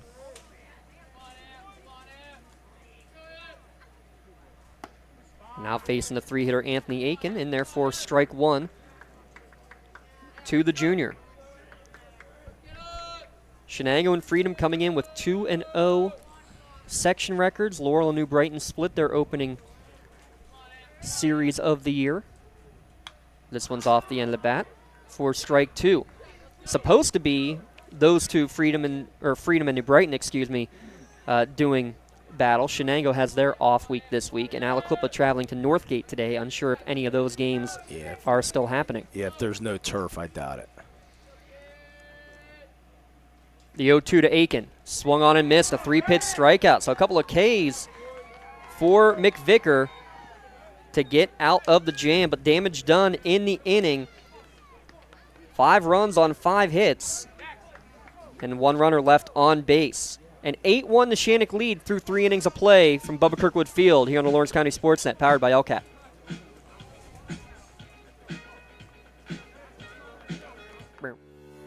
For 20 years, Melee Chiropractic has treated athletes of all ages to help them get safely back to the top of their game. Melee Chiropractic has 3 full-time doctors in their office, and all 3 are former area athletes who have had to battle injuries throughout their careers. They want to help you get safely back on your feet. But more importantly, help stop the injuries before they happen. Prehab before you rehab. Attention all high school student athletes. During your sports season, a $30 visit to the Melee Chiropractic office includes an adjustment and/or all therapy is necessary. From the athletes of tomorrow to the weekend warriors and everything in between. Let Melee Chiropractic keep you in the game.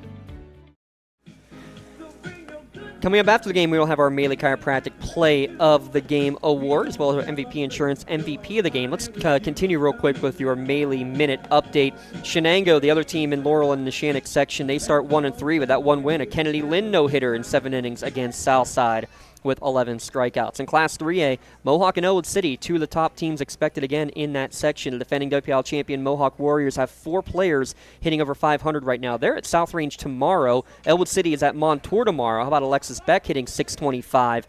Their 2 losses for the 3-2 Wolverines to Laurel and Union. Again, very respectable. Wilmington 4-1 to start the season up in District 10 as Avery Harlan, 2 home runs in each of her first 2 games.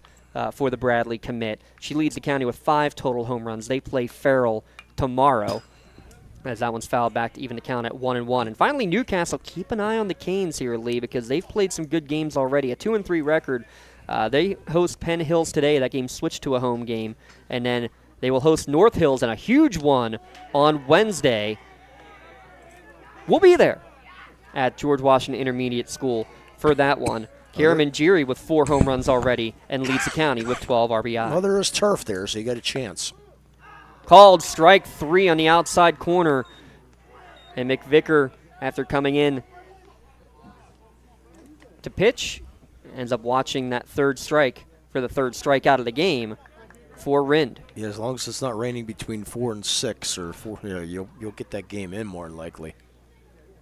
Get you a score update on that one here in a moment. Faulkner swings at the first pitch. That's the final 16-0 Newcastle over Penn Hills. How about that? Your Newcastle Transit Authority out-of-town scoreboard. Here's another one as this one's fouled by the 9-hitter Faulkner. 2-2 in the 7th between Neshannock and Union softball. And umpire's going to go out and talk to Rind about something. I'm just giving him second for Mesnot because he took it off the hand, I believe. Yeah, just if you make sure you have a 10 or something out there on Wednesday. No cover for the. Oh, yeah, there's a new press box now. Oh, there is. All right, great. Oh, that's right. I heard about they were going to build that. Yeah. Matt, we're going to get you out there real early. We have a good connection there with the cooler Natel, I've heard, as this one's fouled back and out of play.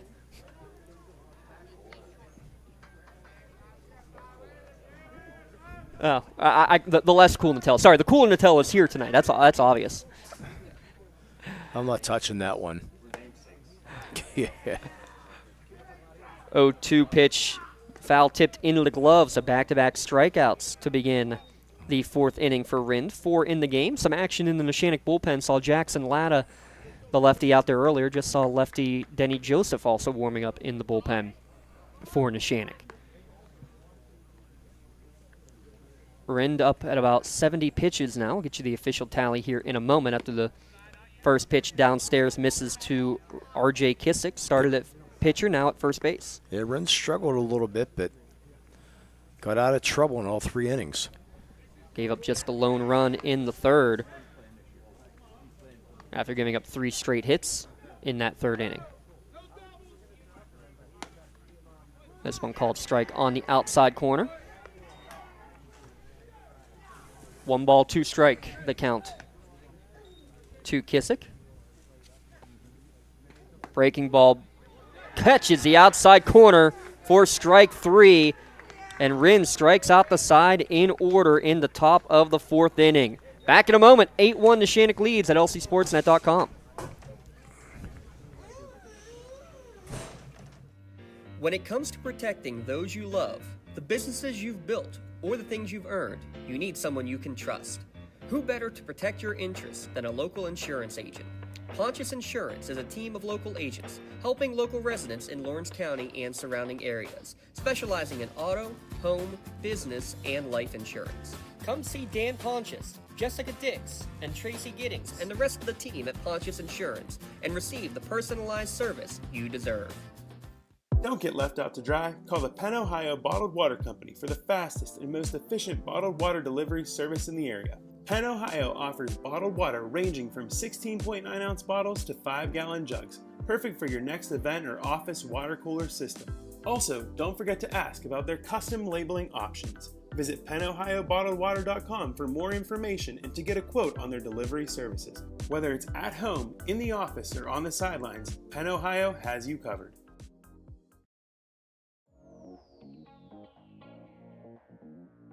Calling all sports fans. Never miss a moment with real-time alerts, keeping you in the loop when your favorite teams are playing. Get instant updates sent straight to your phone with game schedules, changes, and all the latest news. You can receive important updates and reminders, so you're always prepared for game time. Be the first to cheer on your local teams and show your support.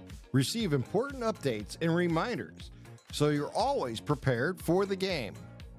Signing up is quick and easy. Don't miss out. Sign up now and stay connected to the action. Plus, follow us on social media for live updates, behind-the-scenes content, and community news. 4, 5, 6 hitters due up for Neshannock, holding a 8-1 lead, a 5-run third inning, chasing the starting pitcher, R.J. Kissick, out of the game. Jackson McVicker looking good so far in his time on the bump. Strike 1 here to Hunter Wilson, as it's Wilson, Mezzanot, and Rind due up for the Lancers. That one, though, bounces in at 54 feet, evens the count at 1-1. You'll get your first Cricket Bowl reference of the year there, Lee. We should go broadcast some cricket. How about that? He's not biting. 1-1 downstairs makes the count 2-1. He's just afraid he would have the game that would last 2 days. Yeah. If Aaron Vigiano was producing the game, guaranteed that would happen. Wilson, pair of singles, pair of runs scored on the day. Now has a 3-1 count, does Willie. Funny enough, as we watch in the bottom of the 7th inning of the Neshannock Union game, Olivia Williams, their Willie, at the plate as Union trying to walk it off against Neshannock. Oh, would that be an upset? Swung on and missed on this 3-1 pitch to Hunter Wilson. Evens the count, makes the count run full. Of course, you got 2 possible champion teams, at least favorites anyways. For sure. Great non-section battle there. Payoff pitch. Misses outside at a leadoff walk for Hunter Wilson. I mean, you know, all other things equal, Neshannock has won softball 74 of their last 75 games, Lee. I mean, enough said. Yeah, don't bring up that one loss either, unfortunately. That was brutal. It was in a game similar to this weather, as we're going to have a pinch runner this time. That is Lucas Walzer that is heading out to run at first base. His brother up at Westminster. Seems to like it up there, too. More or less. Yeah, Jacob.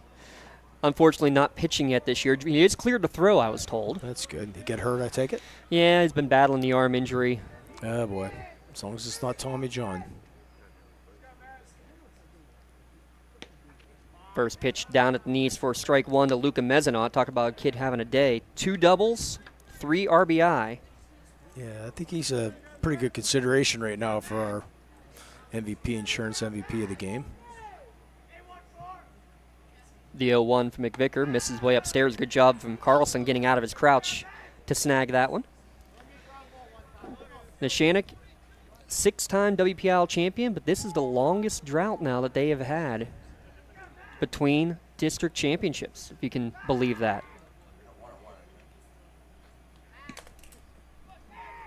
Throw over. Walzer back in. From 1991 to 2002, 11-year separation. The last time Neshannock won a championship, 2014. 11 years ago. Again, they are the preseason #1 team in Class 2A, according to the Trib Live High School Sports Network. Olsh, Laurel, Shenango, and Fort Cherry rounding out that top 5. The 2-1 to Mezzanot catches the inside corner, evens the count at 2-2. So 3 county teams in that top 5. Sounds good to us there, Lee. Yeah. Coach Othidi is a team that has a lot of guys back, and you got Joey Campoli on the hill 1 out of 2 days. You know you're always going to have a chance. Ball in the dirt. Good block from Carlson, and the count now full. Well, you know as well as anybody, it's all about pitching. You got 2 good aces out there in your staff. You got a chance to win a lot of games. Long pause, and now McVicker will step off. Now that's the fun of it, though. You got to have the 2 pitchers to get through the season, and then also through the playoffs with the typical back-to-back in the semis and or quarters and semis, I should say, as that one just misses off the plate. Wow. So back-to-back walks to begin the inning here. First Wilson, now Mezzanot. Walzer, the pinch runner at second base, and we'll likely have the Axe courtesy runner. Cuzzy going back to first base. Our next broadcast, hopefully, we'll have our information on what Cuzzy. I reached out to see if we got an answer. Axe is here to get you there. Lawrence County's door-to-door transportation service. It's open to the public, taking people to work, play, or anywhere they want to go. Right now, Neshannock going round and round the bags. 8 runs so far in this 8-1 lead as Rind foul tips that one back into the glove for strike 1. Yeah, he wanted that one. 0 for 1 on the day with a run scored is Jake. Came in with the top average on the team. Also led the team with 6 RBI. RBI number 7 would extend the lead even more as the runners go. This one's popped up and back. Runners were off and going with the pitch. How about that? Fouled and out of play, though. Yeah, Jake was so much fun to watch on the basketball court this year. Just one of those do-it-all players down low and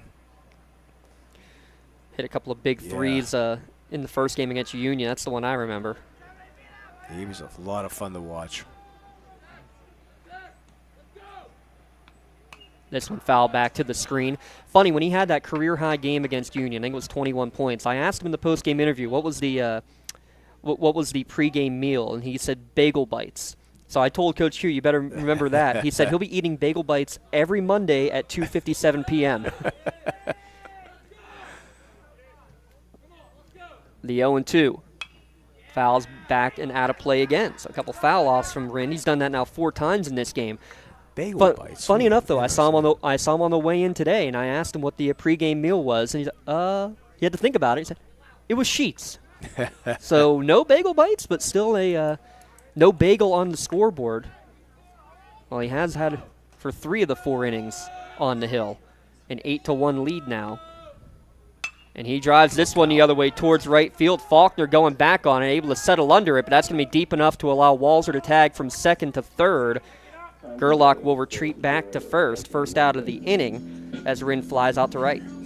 Thought that ball had more on it, especially going out the right center, the way that wind was blowing, but sort of died down there. Faulkner making the play. I knew I was going to do it. St. Lucas Stanley, and it's yeah, Walser, they're appealing if he left early from second. Nope. He was good there, now first and third. Speaking of Lucas Stanley, Hunter Newman, I said Hunter Newman, didn't I? Peyton Newman, Peyton Newman, and Kylie Frustofer are all finalists for the KDKA Players of the Year in their respective categories. Go online and check that one out. Cameron squares the bunt, pulls back, throw down to second base, straight through, and they're going to get Gerlach caught stealing.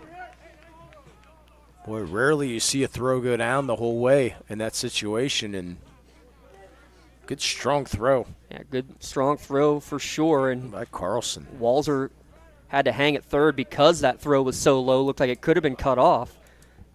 So he was unable to try to advance either. Second out of the inning. Didn't see, believe it was a strike on the pitch to Ryan Cameron. That one misses outside. Top of the 8th inning, by the way, in the softball game. Neshannock now with a 4-2 lead over Union. How about a Gabby Quinn 2-run home run? I was going to say Addie, but Gabby, yeah. Well, she led off with the double to get on base. Okay. This one's popped up with 2 down. Mackerel in foul territory down the third base line. Drifted back into fair territory and makes the catch to end the inning. So 2 walks in the frame, but then 3 straight outs and 1 runner left on the bags. Through 4 innings, 8-1, Neshannock leads Laurel. Back in a moment on the Lawrence County SportsNet, powered by LCAP. Lawrence County SportsNet is proud to honor Shenango's Zoe Buck as her March Red Zone Female Athlete of the Month for placing 6th in the Indoor Track and Field National Championships in the shot put. LC SportsNet is also proud to honor Shenango's Cassie Tucker and Newcastle's Jeff Natel as March Athletes of the Month for qualifying for the State Bowling Championships. Congratulations and best of luck to Newcastle's Jeff Natel, Shenango's Cassie Tucker, and Zoe Buck, the March Red Zone Athletes of the Month. At Medore Bonner Law, we're more than just attorneys. We're your community partners. With a combined experience that spans decades, attorneys Jason Medore, Michael Bonner, and Greg Rossitelli are your trusted advisors for all legal matters. From personal injury to estate planning, business law to family disputes, we are here to guide you through every step of the legal process. Our full-service, community-based approach ensures that you're not just a client, but a valued member of our family. Give us a call or visit us online at MedoreBonnerLaw.com for more information. Top of the 5th inning coming your way here on the Lawrence County SportsNet, powered by LCAP. I'll give a shout-out to Penn Ohio Bottled Water. They brought our first pitch delivery, and they bring you refreshing hot or cold water at the click of a button, or enjoy a cup of coffee with their bottom-loading water cooler option. Thanks to Penn Ohio Bottled Water. We'll have some podcast updates throughout the course of this spring season. We'll say probably every other week as we go through the season, and then heading into playoff time, which is, well, it's still 6 weeks out, but it's going to be here quicker than you think. Without a doubt. 8-1 the advantage for Laurel. Pitch number 74 thrown right there from Jake Rinn. Misses downstairs to Connor Mackerel. It's Mackerel, Santini, and Carlson due up here in the 5th inning. I'll just take warmer weather. Unfortunately, I think you have to wait a little bit as Mackerel slaps this one foul down the first baseline. Yeah, because tomorrow it's going to be cold but clear. After that, the rest of the week, yeah, not so great. It makes me sick too. High pitch, ground ball right side is going to find its way through past Biondi and Cameron for a leadoff single. Just the 5th hit of the game for the Spartans. 3 hits in the third where they got their 1 run. They've left the bases loaded twice today, Lee. They need to cash in on opportunities. They haven't so far, but hey, a good chance to maybe string some hits together here in the 5th. Try to get back in the game. Don't have to get it all back at once, but you're running out of time. Also remind you, when you play the game the next day, that is trips to the bullpen, calls to the bullpen, who you choose to throw, because if you throw 25 pitches, you can't throw the next day. You extend the game. You extend those options not only for today, but for tomorrow as well. 1-0 the count now to Santini. Make it 2-0 as that misses upstairs. What's that pitch count for Wren, though? Started the inning at 73. 78 unofficially now. Mr. Flannery says, sounds good. 2-0 on the outside corner for strike 1 to Santini.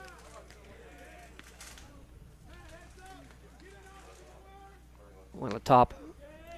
Actually, he was the top thrower in Lawrence County this year, as you mentioned earlier, Lee. 1,800 plus yards through the air for the Laurel Spartan team. Another great 3-sport athlete. Yeah, Santini only a junior, though, so he'll be back next year. He's got a really strong arm for that football. Runner goes on the 3-1, misses upstairs for ball 4. So no stolen base because of a walk, though Mackerel would have gotten there pretty easily. Yeah, he would have easily got that. Yeah, let's see if Coach Q pulls him now. 3rd walk of the game, the first one since the first inning for Rind. There is more action out there in that Neshannock bullpen. He's taking the ball from him, giving him a hug, and saying good job. So we'll have another red zone pitching change. And it looks like it is.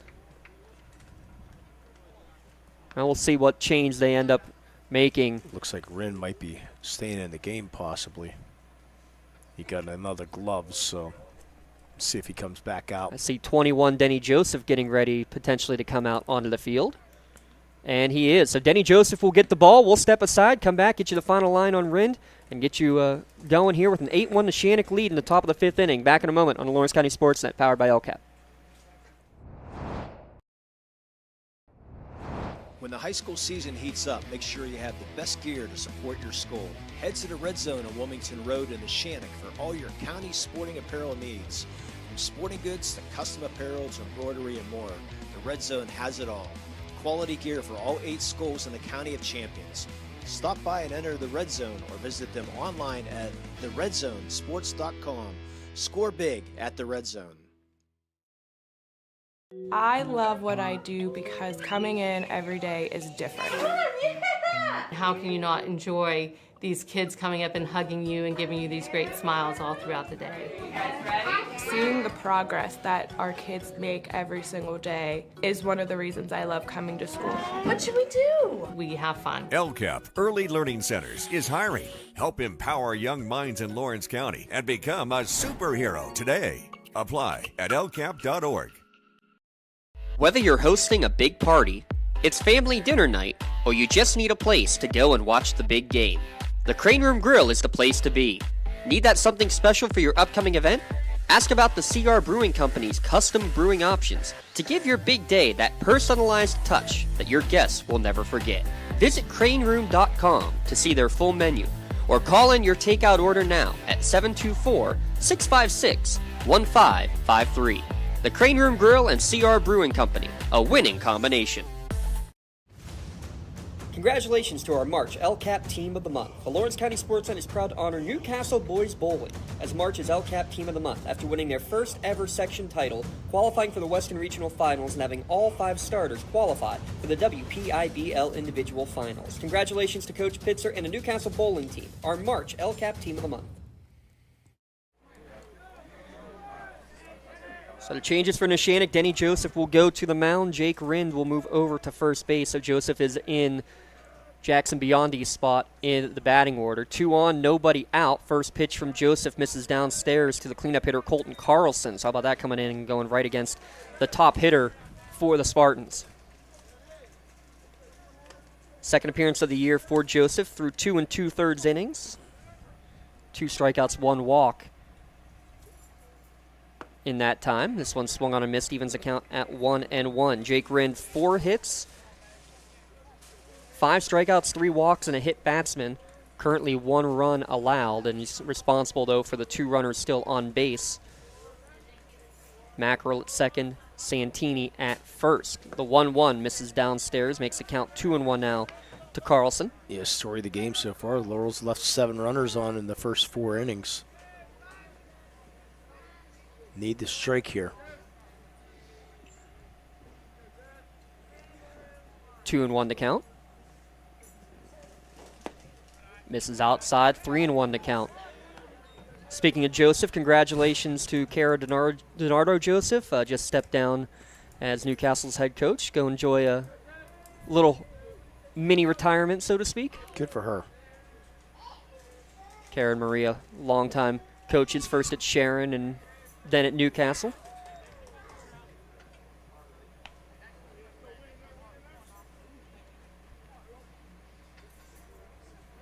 Big family shoes to fill. I mean, you got a Hall of Famer as an aunt there, or is about to be Hall of Famer at the induction coming up. Payoff pitch now from Denny is drilled by Carlson to deep left field. Tatterson giving chase. He's not going to get there. Hits off the base of the fence. 1 run in, and second one will score without a throw as well, as Santini read it the whole way and just a couple of steps behind Mackerel. Carlson, a 2-run double. He's driven in all 3 Laurel runs here today. Cuts the lead to 8-3. Yeah, Tatterson unfortunately broke in on that ball, and then he was burnt after that. That ball went well over his head. Yeah, not sure he would have gotten to it either way. But yeah, but broke in, then had to go chase. So they finally got the big hit there. Axe courtesy runner at second base again is Jack Brest. Now to the plate is J.J. McBride. Talked about a little bit in the pregame about the top hitters of these teams and how they were going to do. Didn't get a chance to pull up that graphic, but just take a look here. Hunter Wilson, the cleanup hitter. He's had himself a game today for sure. And Carlson, we mentioned he needed to get on track. No RBIs yet this year after 25 last year. Well, he's, again, driven all 3 runs in today for the Laurel Spartans. 1 ball, 2 strikes.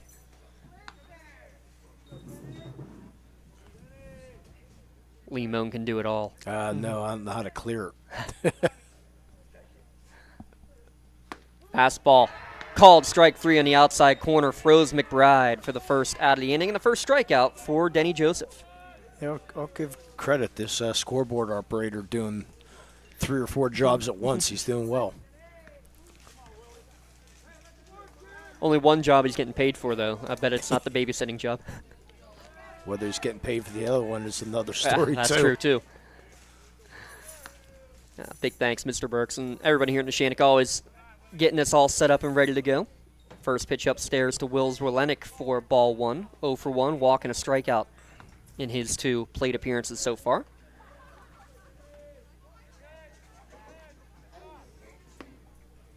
Outside corner. Evens account at 1-1. And we got a coach saying,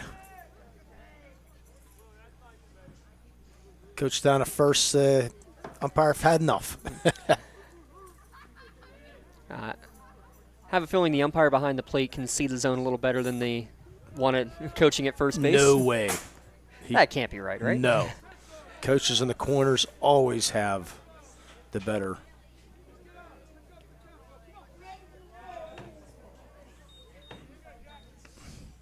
They always had the better angle. 2-1 pitch on the outside corner, evens account at 2-2. Yeah, hopefully we'll get a chance to see Coach or Mr. Burks here on June 28th at the Chauncey Golf outing, hopefully. Hopefully we'll get him a guest appearance. Sounds good to me.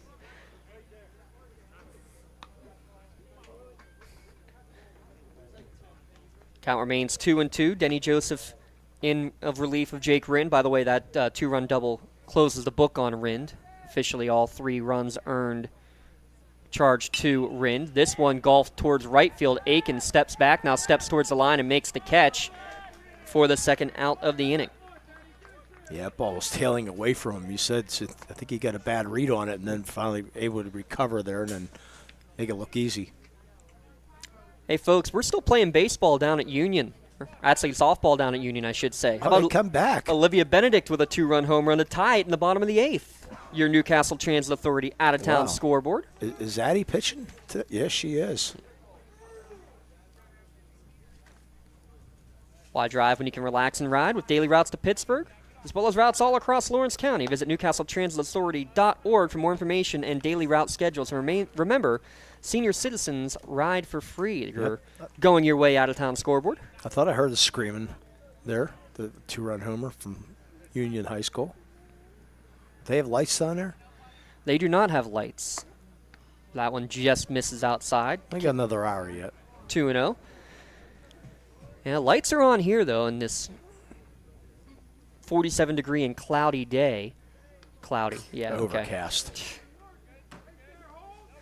The 2-0 swung on and missed, and on the follow-through, I think Shearer may have nicked Mezzanot in the helmet. It seems all right. 2-1 to count. Yeah, I think actually it was Liv at school today who said, you're coming and doing our game, right? It's like, no. Sorry, press box takes priority right now. The 2-1. Ground ball towards the left side. Wilson gets it at third, fires low, good bounce, and how about the pick from Jake Rind at first to get the out and end the inning. 2 runs scored, though, off of the 2-run double from Colton Carlson, and a runner left in scoring position. To the bottom of the 5th we go, 8-3, Neshannock leads Laurel. Back in a moment on the Lawrence County SportsNet, powered by LCAP. Just remember, we're going to pick a play of the game. More and more people are consuming information on screens. Businesses that want to engage, educate, or entertain clients are turning to Toshiba to provide inspired communication with digital signage experiences that attract attention in novel and entertaining ways. Information needs to be managed to be effective, and organizations can trust Toshiba to provide solutions for improved workflow, which help to securely store, organize, and manage information, whether in digital or physical form. Toshiba, empowering the art of business.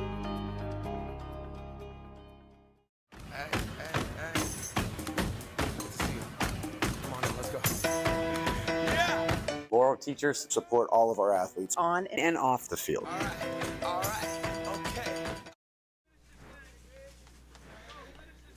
Neshannock leads 8-3 in the bottom of the 5th inning. They send 8-9 hitters Veronese, Tatterson, and Hutchison coming up here in the bottom of the 5th. Lee, you just mentioned we got to come up with a play of the game and an MVP of the game here after this one. Yeah, MVP game. We got quite a few candidates right now. With the offense that's going on in this one. The play of the game, it's always a little bit tougher to find. Basketball especially, but baseball you can usually find somebody making a great play somewhere or a strikeout or something in that line. But we have quite a few people here in the press box, so we'll give some nominations for us of our play of the game.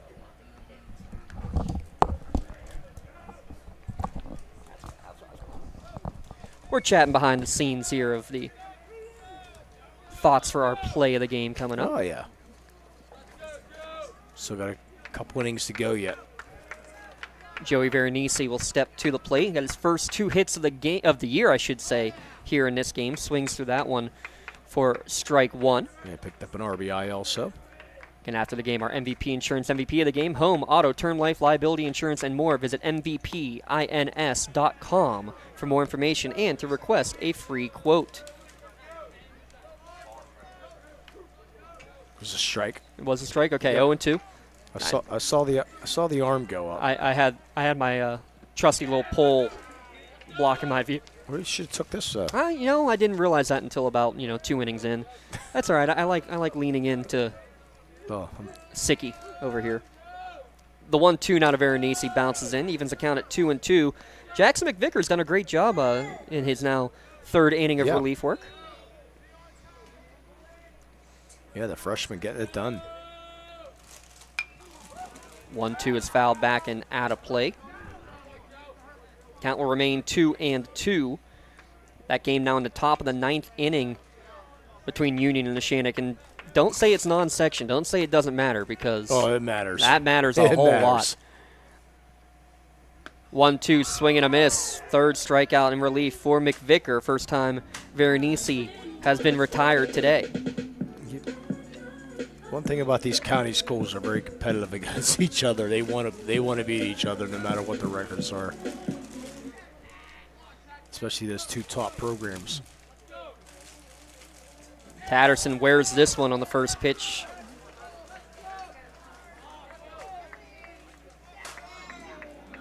Hard 90 down to first base on the hit batsman. Yeah, we'll keep you updated on that game for sure.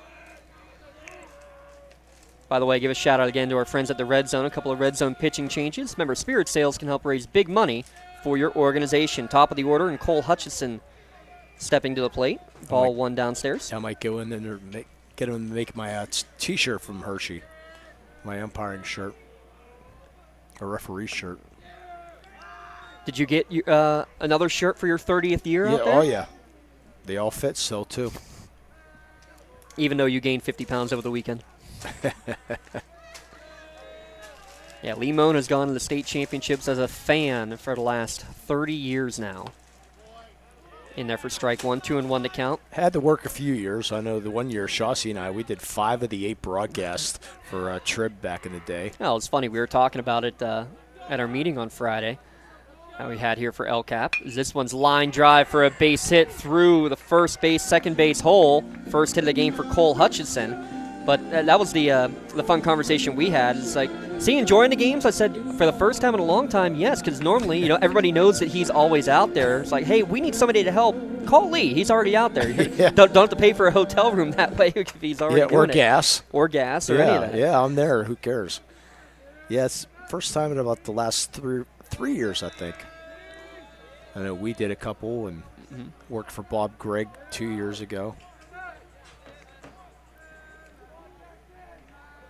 Matt Pallarino, does he have one shining moment still in him? He watches the first pitch on the outside corner for strike one. I know Lee Moan filled out his bracket with all 1 seeds in the Final Four. Oh, yeah. Actually, I did, except St. John's. That's the one upset I got correct. Yeah, the issue is I said Kansas would beat them, not Arkansas. Don't ask me the rest of this bracket, but at least I got the higher point ones anyways. Yeah, there you go. Only the second time ever you've had all 1 seeds in the Final Four. Yeah. Upstairs. Hey, Bob Gregg got the broadcast that state championship game from Section 120. Lucky him. Yeah, he said Mr. Lombardi gave him a good. Well, he said he owed him one. So 2-1 now, 3-1 as that one's down in the Pebbles to Pallarino. Mentioned he's going to Garrett College. I didn't look to see where that was. I'm assuming Maryland, but I don't know. The Garrett Community College.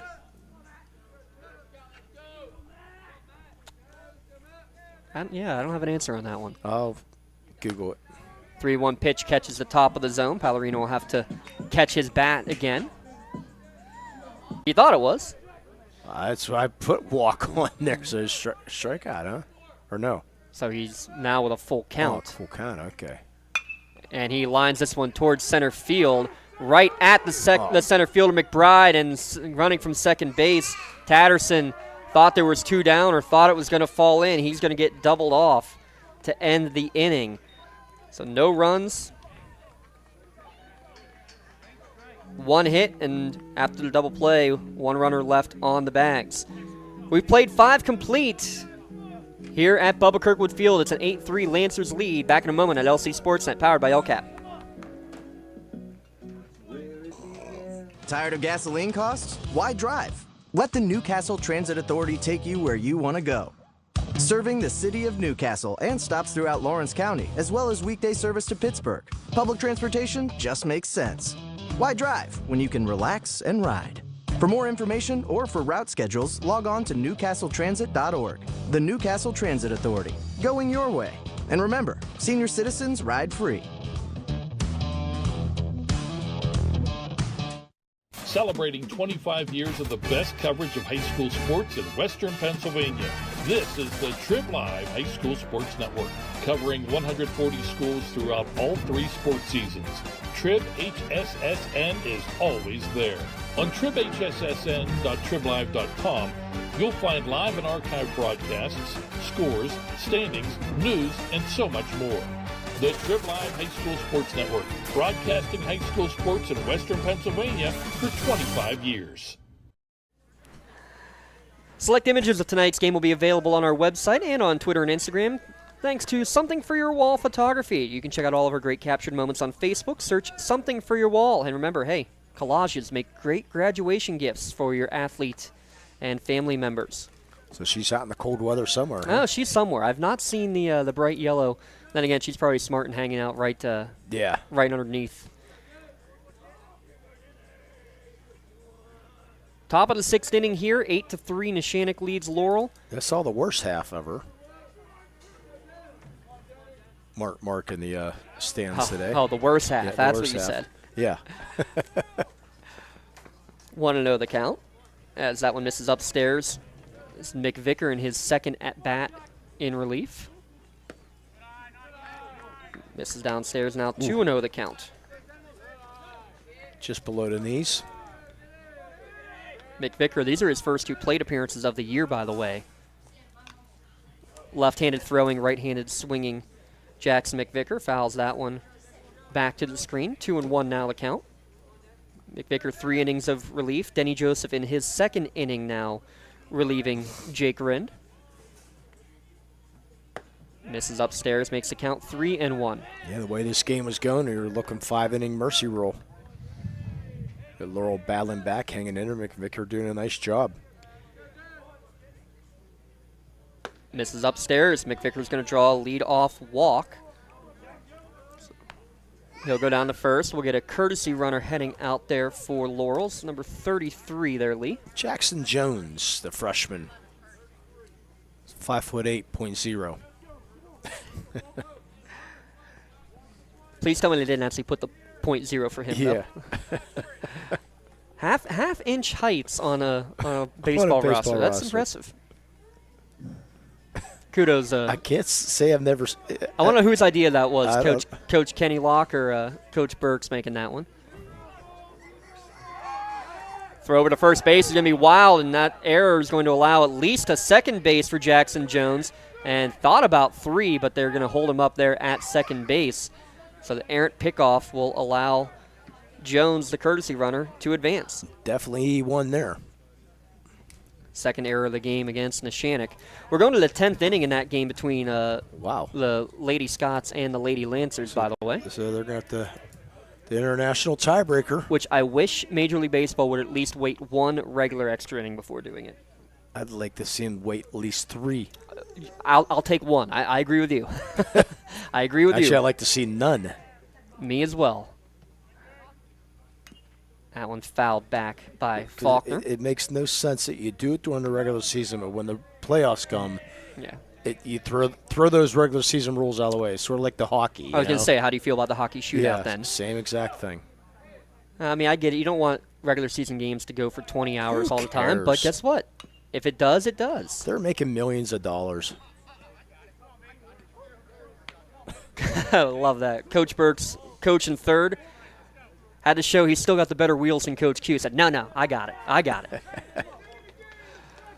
Former assistant here at Neshannock was Coach Burks, so been on the same staff with Coach Q and Coach Bub in the past. 0-2 pitch, foul, or not foul, just chopped right in front. Neshannock from behind the dish comes out. Great play to get the runner out at first. Courtesy runner Jones will advance to third on the play. Yeah, boy, he got out of that box quick. That ball went maybe 10 feet out in front of the box. Good job getting out, making the 1-3 put out. Yeah, Coach Burks, also the assistant golf coach and the assistant basketball coach at Laurel, too. He's busy all year round. Well, sounds like it was when he was a player. Yeah. Well, when you got free babysitters like the one that's up here to our left.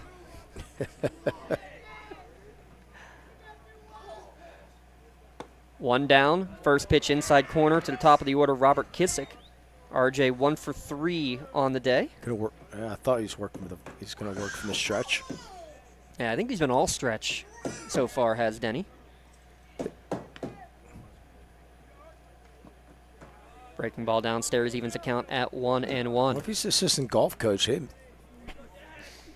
we can get a golf lesson out of him, maybe? Potentially. Yeah.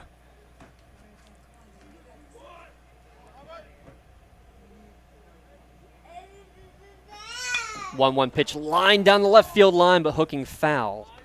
Count now 1-2. He's going to take one look at you and Milo and say, yeah, There's you know no what? help. Never mind. Yeah. Well, it's like my other one, the late Win Palmer. He says, "What kind of ball you hit?" I said, "I just tried to hit the ball." He says, "Now you know. Now I know what we're working what I'm with." working with. Yeah. Oh. He said, "Do you hit a draw?" I was like, "With whatever, not on purpose." And then a slice the next time. Yeah. Called strike 3 on the outside corner. What a perfectly placed pitch there. Second K for Denny Joseph, both for the backwards variety, and that's the second out of the inning as well. Retires Kissick and now brings Connor Mackerel. He's been on base all 3 times for Laurel. 2 singles, 2 runs scored. He's first pitch swinging and fouls it back for strike 1.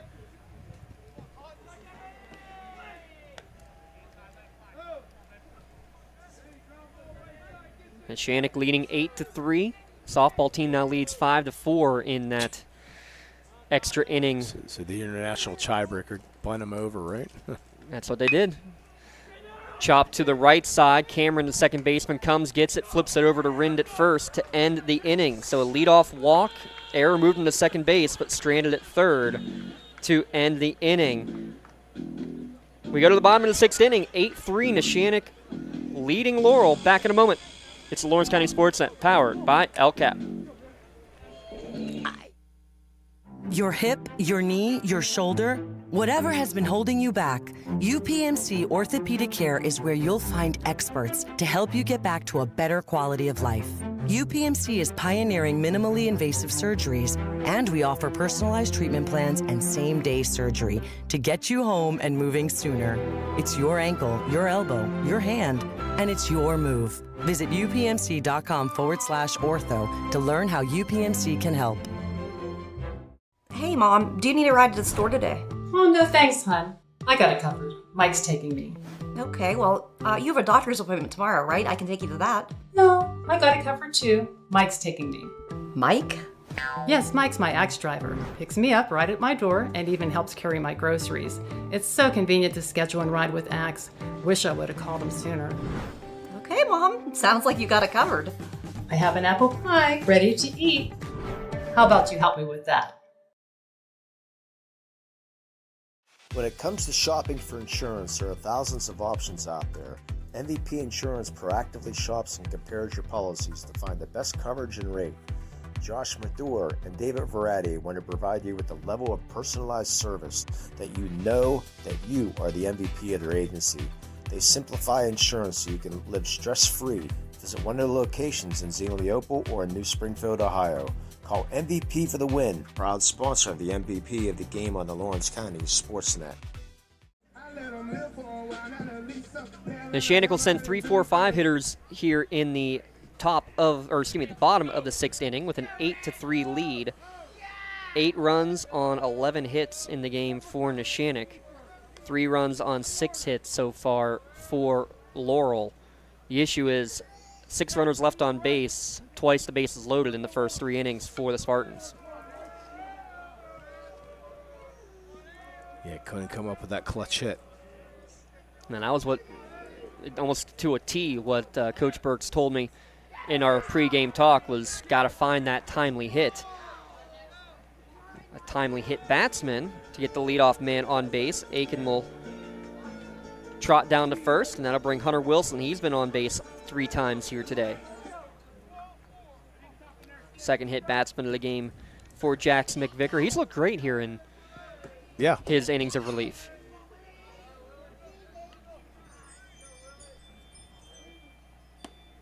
Wilson watches this first one outside corner for strike 1. Yeah, Brady Faulkner warming up in the Spartan bullpen. Class 2A is wide open here this year. Mentioned Neshannock 1, Laurel 3, Shenango 4 in the preseason rankings according to Trib Live. Well, when you have, basically the two teams that have dominated everything for the last few years, Sarah Catholic, St. LaSalle, no longer in Class 2A, does leave a wide open look. They up to 3A then? Yes. Both those? Okay. I didn't look that close. Way upstairs. Good job to sky up again by Carlson. Is that because of the competition formula, or? Don't quote me. Yeah, I won't. For sure. You would think, because you don't think those schools would be big enough for the move up. Wilson lifts this one, but right at the center fielder, J.J. McBride will make the catch for the first out of the inning, and first time that they've retired Hunter Wilson here today. Yeah, I'm not a big fan of that competition formula. I agree with the principle of it, not the execution of it. Right. Is that a fair way to put it? Yeah. Because the 6A schools can do whatever they want. Right. Players can do whatever they want. Picking Intergalactic as the walk-up song for Luca Mezzanot. He's also been on base all 3 times today. He's first pitch swinging, popped up, foul territory down the third baseline. Connor Mackerel goes back, not coming back in. Actually, that came all the way back into fair territory before he made the catch. Yowza. It's not just a job, it's an adventure. Boy, he was 5 to 10 feet in foul territory and had to run at the last second in the fair territory to come up with that one. So St. LaSalle, yes, competition moved up to 3A. Sarah Catholic moved down in their enrollment down to 1A. So Coach Dorenza moving down. And the automatic favorite in Class 1A baseball as a result. They're favored no matter what classification they are. Rinn started at pitcher, now playing first base. He swings, runner was off and going with the pitch, and this one's going to fall in to the right center gap. It's going to be extra bases for Rind, and because Aiken was running with the pitch, he's going to score easily. Little hit and run action puts the 9th run on the board for Neshannock on the RBI double from Jake Rind. Yeah, he reached out to get that one and drove it right in the right center where nobody was. They were playing in the pool a little bit and was able to drive that in the right center. Get this RBI, make it 9-3. That's your Toshiba RBI. Give Dale a call at 412-290-2156 for all of your printer output device and digital workflow solutions. So we can visit business.toshiba.com, click Find a Dealer near you. First pitch swinging is Ryan Cameron, lifted back and out of play. He's 1 for 3 on the day, had a bases clearing double in the 3rd inning. Mark that as a possibility for your awards here today. This 0-1. Foul back to the screen. Count now 0-2. We'll have our Tri-County Principals post-game show coming up. We'll take a look at our gem scoring recap.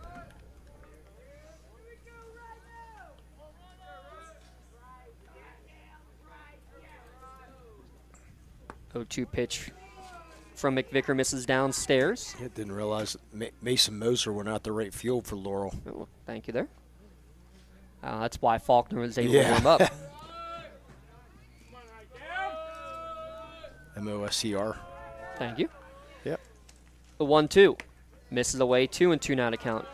Yeah, and I probably would have known that, except I've been keeping the game changer on the Neshannock softball games. That's been entertaining. Yeah, and Union's still in business here. Upstairs, count now runs full to Cameron after falling down 0-2.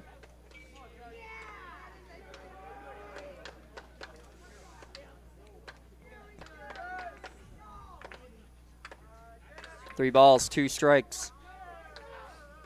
2 down. Fouled right back to the screen. We'll do it again.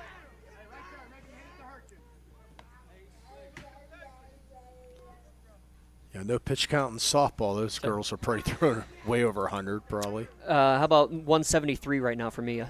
Oh, my gosh. 173. Called strike 3 in the outside corner. Fourth K for McVicker in relief. Addie Fry's at 126 herself in that one. We'll keep it right here as we have a 9-3 lead heading into the top of the 7th inning and last chance for the Laurel Spartans, trailing by 6. And they'll have their 3-4-5 hitters, Santini, Carlson, and McBride. Just joining us, Neshannock jumped up to a 3-0 lead in the first inning. And after a RBI single from Carlson in the third, Lancers put up 5 in the third, led 8-1 at that point, now a 9-3 advantage. And it's going to be third pitcher of the game, another red zone pitching change coming here, it looks like, for Neshannock.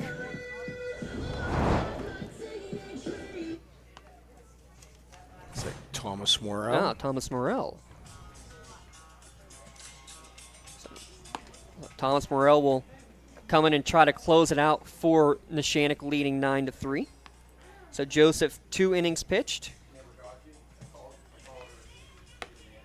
1 hit, no runs allowed.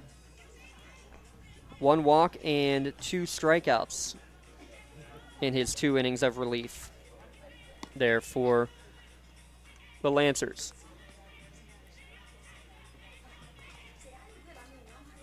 Thomas Morrell, 2 appearances this year, has yet to record an out. He started against Central Valley, and they just put up hits galore in that game. Ended up having to be taken out of the game before he was able to record an out, and he pitched briefly, I think just a batter or 2 in the game against Ambridge over the weekend as well. So the first out Morrell can get here will be the first one that he does in the game.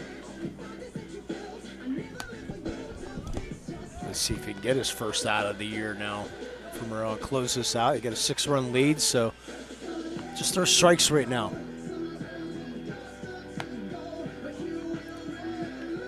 You said 3, 4, 5 hitters, Santini, Carlson, and McBride coming up. McBride still looking for his first hit of the day. Santini will step in. Santini 1 for 1 on the day with 2 walks and a run scored.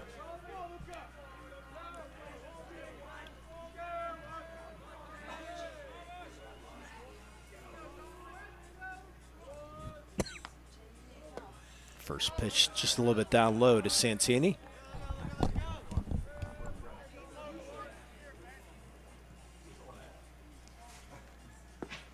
Downstairs again, 2-0 to count. Santini, who is coming into the game 1 for 13, but he's been on base all 3 times today. We've said that about a good number of players for both teams, Lee. Like seeing it.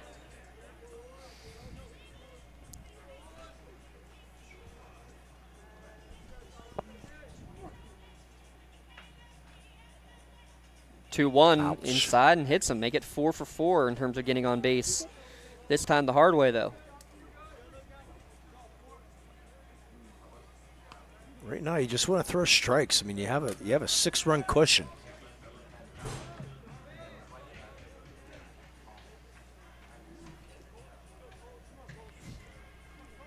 That'll bring Colton Carlson to the plate. He's driven in all 3 runs for Laurel. Can't get 6 runs with 1 swing of the bat. Let's see if he can keep extending this game. Get you another look at the out-of-town scoreboard. Newcastle baseball tied with Mars 4-4 in that game. That game was supposed to be at Taggart Stadium and then was moved to play at Mars. That game also in extra innings. Tied at 4 between the Planets and the Canes. Neshannock softball now leading Union 6-4.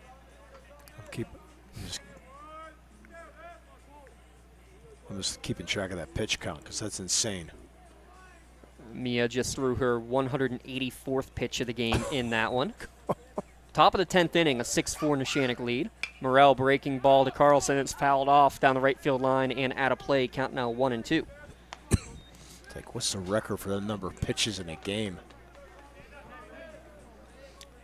I know Shawsey and I broadcast a 19-inning playoff game with Latrobe back in the day. That's still the record, isn't it, for WPIAL playoffs? I think it might be. It was a state playoff game. Oh, state playoffs. Yeah, we were out east. Reaching out to flare this one. Good piece of hitting. Colton Carlson just kind of threw the bat out there on a pitch low and away and somehow found its way down into the right center gap. 3 for 4 on the day now is Colton Carlson. Yeah, I can't remember. One of the Penn State players is Jack Bress comes in to be your courtesy runner. It was over close to 100 degrees. We had no canopy. Chauncey was livid. Of course. How do you think he would react of this game today? He'd be okay today because we're in a press box. If we tried to do 2 games today, you think he would have come here or gone to Union? He'd choose the press box. Oh, absolutely. Well, trainer Barb Kennard asked me why we were here and not doing the Union Neshannock game. I said, 1, it's section. 2, it's press box. I don't say it. We got to protect the equipment. Yeah. We got to protect us too, right? Yeah, because I'll be out in the weather down North Allegheny here for doing baseball. 1-1 to count. Inside just barely misses McBride. Count now 2-1. Hard to believe we got a softball press box, but not a baseball press box at North Allegheny. Swing and a miss for strike 2. You got a 10. That's all that matters. Yeah. No, I mean, in all seriousness, when they put it up, like we can't confirm what the weather looks like. We can't exactly just guarantee we can go and do it. Our equipment can't handle it. Chop towards third base is going to be taken there. Third, step on the bag, throw to first for the double play, but the ball was ruled foul, and I think the right call as Hunter Wilson kind of took it on a backhand at the last second, and it is in foul territory. Yeah, Coach Q coming out to ask about that. He's talking to Coach Burks. I think he's also telling Wilson at third base, you kind of waited on it, because you're waiting it because you're close to the bag, but because of that, it tailed just foul. Yeah, at least umpire's right on the line. Yep. I think that was the right call. So the count remains 2-2, and another chance for McBride, and this one does hit him. Well, you hate to warm somebody else up, but you might have to. 2 hit batters and C&I single into just a poke out in the right field, and here comes Coach Q. And now it's a save situation. A tying run in the on-deck circle. So 189 pitches for Peru's. Incredible. And they're going to bring in Jackson Latta now to try to close this out. Yeah, so unfortunately. When it rains, it pours. It's been a rough start to the year for Thomas Morrell, but I know that Coach Q and his staff. Yeah, I know Coach Q and his staff still has plenty of trust in him. But, I mean, he's now had 3 appearances and unfortunately has not recorded an out. Long season, we're going to be talking about this in about 5 or 6 weeks, that he's going to come in and make some big performance on the hill. And we're going to look back at this and remember how far he's come. Right. So it is Jackson Latta, number 25, who will go in. Of course, I better not tweet out the 189 pitches yet for Union because this game's not over. Yeah, Olivia Williams is that international tiebreaker runner. We'll keep you posted on that one throughout the rest of this one for sure. Talked to you about that golf outing on June 28th. It's all benefiting the Chauncey Scholarship Fund. Brand new here in Lawrence County. Any graduating high school student planning to go into broadcasting, journalism, or any sort of media is eligible to apply for this scholarship in honor of our longtime broadcaster, Mark Shaws. For more information on how to apply, you can visit lcsportsnet.com/scholarship. And if I'm not mistaken, I believe the Chauncey card is still sitting over there somewhere. Coach Q said he plans to keep that up here in this Neshannock press box as long as possible. I love it. The memory card from his funeral. Yeah, Coach Corey in the house. Hopefully we'll get to see him out in the golf course on June 28th. At least make a guest appearance anyways, whether he golfs or not. Coach Q says, I don't golf much. He said, I might just get out there and get a team and try. Oh, that reminds me. I need to talk to Coach Q and Coach Burks and about the helmet situation. Yes, we need to get for those. I need to make sure we got that. Get our 4 helmets but get back to this now. Remember, Laurel already bases loaded in the first and third inning without scoring a run. Now bases loaded, nobody out. It is officially a save situation with the tying run in the on-deck circle. Well, actually, first pitch misses upstairs to Will Zelenik for ball 1. Actually, he did score a run in the third, but still left bases loaded, though.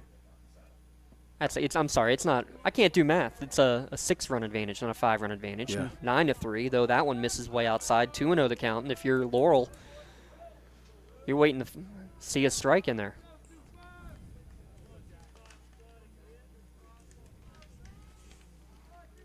Looks like Mason Maraza warming up now. 2-0 swung on and missed. They're not taking any chances whatsoever. Count now 2-1 for Latta. He's now pitched in all 4 Lancer games. 5 Ks, no walks. 1 earned run in just shy of 5 innings of relief work. Kind of turning into a pseudo closer is Latta, and I'm sure thinking maybe they were going to keep him for tomorrow either as a closer or a starter. He can still pitch tomorrow if he stays under 25, but right now you're worried about just closing out this game. This one inside, fouled back and out of play. Count remains 2-2. But this is what I was talking about earlier, Lee, is that if you can extend the game, force deeper into pitch counts, right, you may waste a pitcher who now can't throw the next day. Here's a 2-2 from Latta. Pops straight up on the right side of the infield. Actually taking control is the right fielder, Anthony Aiken, and we're going to show that in class tomorrow because we talked about that today. Yeah, even though the outfielder makes the catch, infield fly was still called. Fly roll, yep. They called it early. Called the infield fly roll, so. That's absolutely perfect, and a perfect example because the second baseman was settled under it, routine effort. Infield fly is called, then the right fielder properly calls off the infielder. That was just well done by everybody. And that would have brought fumes out from some of the people if that ball would have been dropped. Yes. So Tyler Shearer now to the plate with 1 down. Bases still loaded here in the top of the 7th inning. First pitch from Latta misses downstairs for ball 1. Shearer reached on an error, 0 for 3 on the day. Yeah, interesting. The base umpire did not signal either. That was all home plate. I mean, it is the home plate umpire's call, but base umpire can't make that. Ground ball down the third baseline. This time Wilson rightly lets it go foul. I mean, as a base umpire, you want to, if you call it when that home plate umpire calls it, you want to basically point your finger if you could too. Yeah, it's actually supposed to be the base umpire who calls it first because they're further out, but either one who makes the call, you're supposed to then echo it. I totally disagree with that. That's what the rules specifically say, though I'm in agreement with you, as this one's a line drive towards center field. Is going to be caught there by Hutchison. Deep enough to allow the run to score from third. Santini will score on a Shearer sac fly. Makes the score 9-4, but now Laurel down to their final out. As a softball umpire, we're always told home plate umpire has that call. And I was going to say that might be a difference in softball versus baseball. Might be.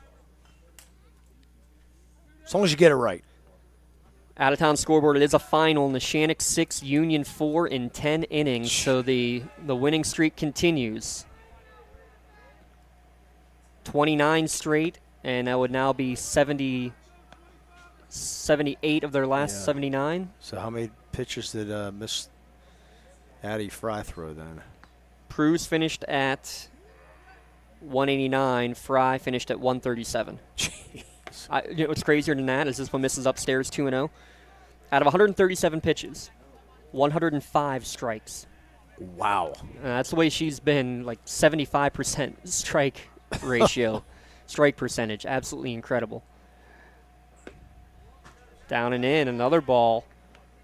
3-0 the count to McVicker, his third at-bat of the game.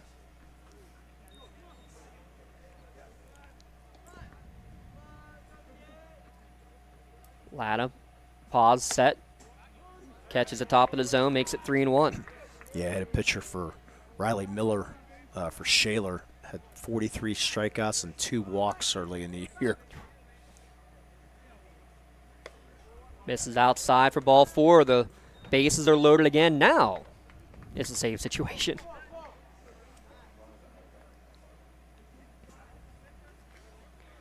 There's our courtesy runner. Jackson Jones coming back out. Another Axe courtesy runner, and Coach Burks will use his. Actually, no, it's not on offensive conference because catcher went out there first.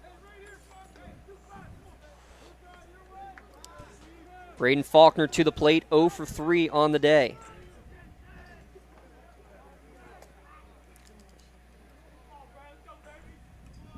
Came in as the team's leading hitter by average. He's first pitch swinging, and it's going to be lifted foul and out of play down the right field line. Yeah, Mraz must be loose just in case. Fourth pitcher of the game for Neshannock. Rinn started. Joseph threw 2. Morrell didn't record an out. And now Latta facing his fourth batter, and Laurel down to their final strike, count 0-2. Yeah, good thing is you can use Morrell tomorrow. Even though he struggled for 2 games, you can use him.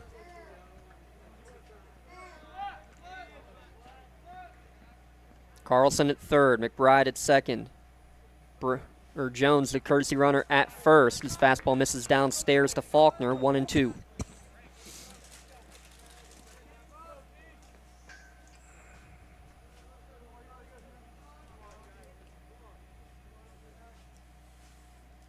Another one downstairs. 2-2 to count. Yeah, this is where Moser had entered the game. Faulkner re-entering the swing here in the top of the 7th inning.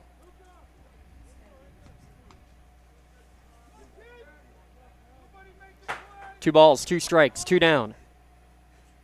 Swung on, line drive, soft liner to right. It's going to fall its way in between first and second. Station to station. The tying run's going to come to the plate, and the top of the order due up. Yeah, another good piece of hitting there. Just reach out, poke it in the right field. It was so hard hit. Nice play there out in right field, though. That ball took a little funny bounce, and Aiken had to be really on top of that one.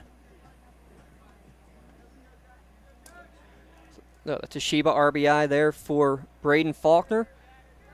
Scores the courtesy runner Brest, who is running for Carlson. Now first pitch to R.J. Kissick upstairs for ball 1. With the tie and run.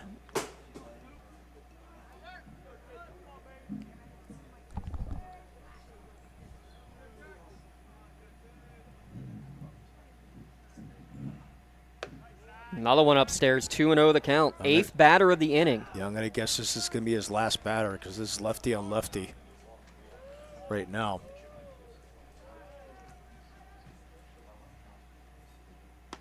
That's misses wide, too. 3-0. Well, you're taking all the way here. It was 9-3 starting the inning. Laurel, 8th batter of the inning. Inside corner makes the count 3-1. They've got 2 runs across already.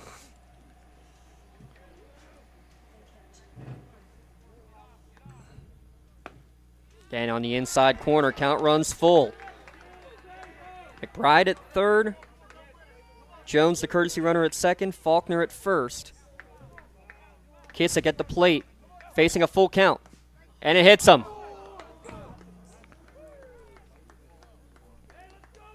RBI the hard way. The hit batsman moves everyone up another 90 feet, and now you got the go-ahead run at the plate, the tying run on base, and I think we're going to get another pitching change here. Yeah, I think you're going to see Moroz come out.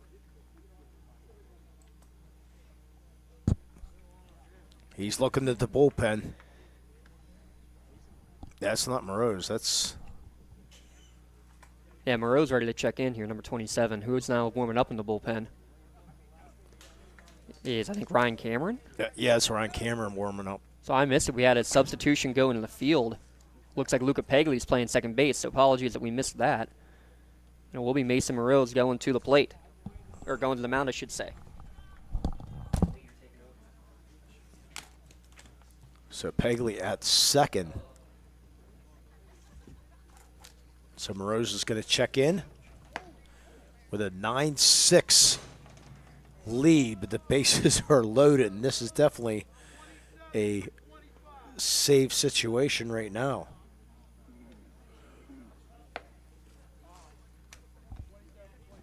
Ninth men coming to the plate for Neshannock, or for Laurel here in this seventh inning. All started with a hit batsman. Had a couple more hit batsmen in this inning. Hit batsman, single, hit batsman. Loaded the bases, sacrifice fly by Shear. A walk by McVicker. Single by Faulkner. Hit batsman makes it a 9-6 game. So Moreau's trying to close this out. As Connor Mackerel will check in. 2 for 3 in a day. Couple runs scored.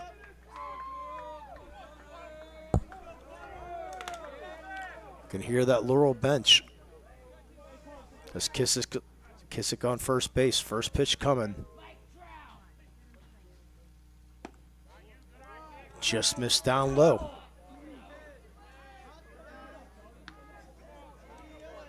So Jones is at third. Comes the 0-1. That just misses hitting him. Inside ball 2. Jones at third, Faulkner at second, Kissick at first.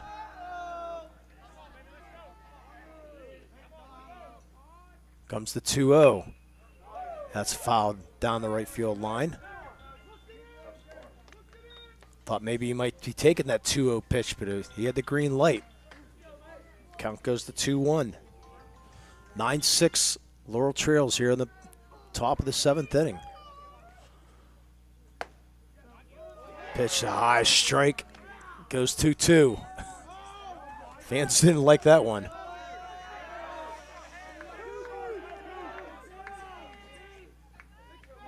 Comes the 2-2. Oh, that hits him. Another RBI the hard way. Third hit batsman here in the inning. Actually, the 4th hit batsman in the inning. So Jones comes in, still have bases loaded. Up to Lucas Santini. They've now batted around. And I don't know what Coach Q is looking to do here.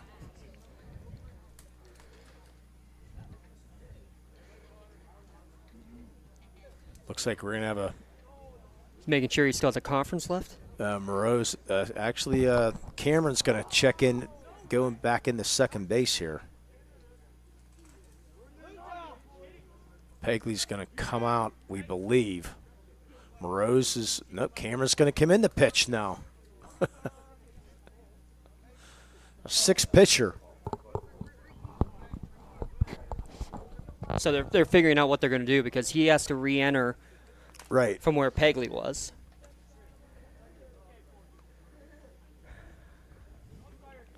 Jake Wren is going to move away from first base. I'll bet you see Biondi maybe re-enter. We'll find out. We got a mess is all we know. It's 9-7. Make sure you check out the scorecard picture at the end of this one because it's going to be a blast.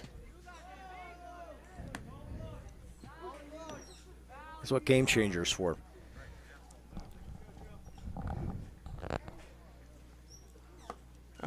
Friend Brad Winhurst from Elwood City has been trying to get me to go and just use Game Changer the whole time for my lineup card. Can't do it yet. I got to go paper and pencil.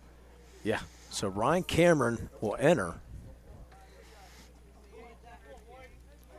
His second appearance on the hill this year. And it's going to be Joey Veronese going to first base. Veronese, yeah, because he began as the DH and has not left the game. So congratulations, Professor Briggs. Neshannock has lost the DH. Hey, congratulations.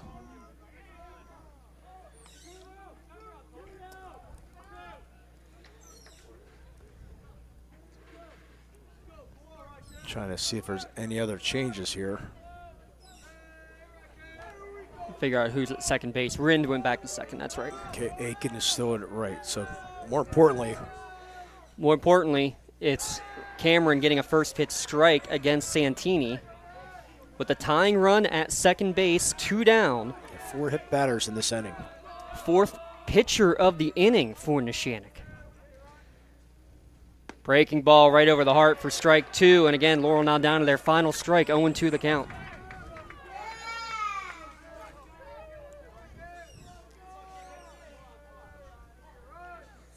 The 0-2.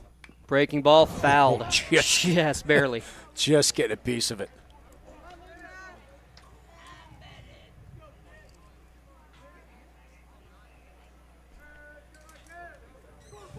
Faulkner at third. Sipe the courtesy runner running at second. Or excuse me, Kissick running for himself. Doesn't matter. Strike 3. Swung on and missed.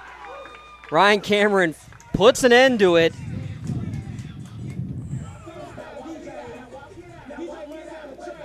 Wow. Made it interesting.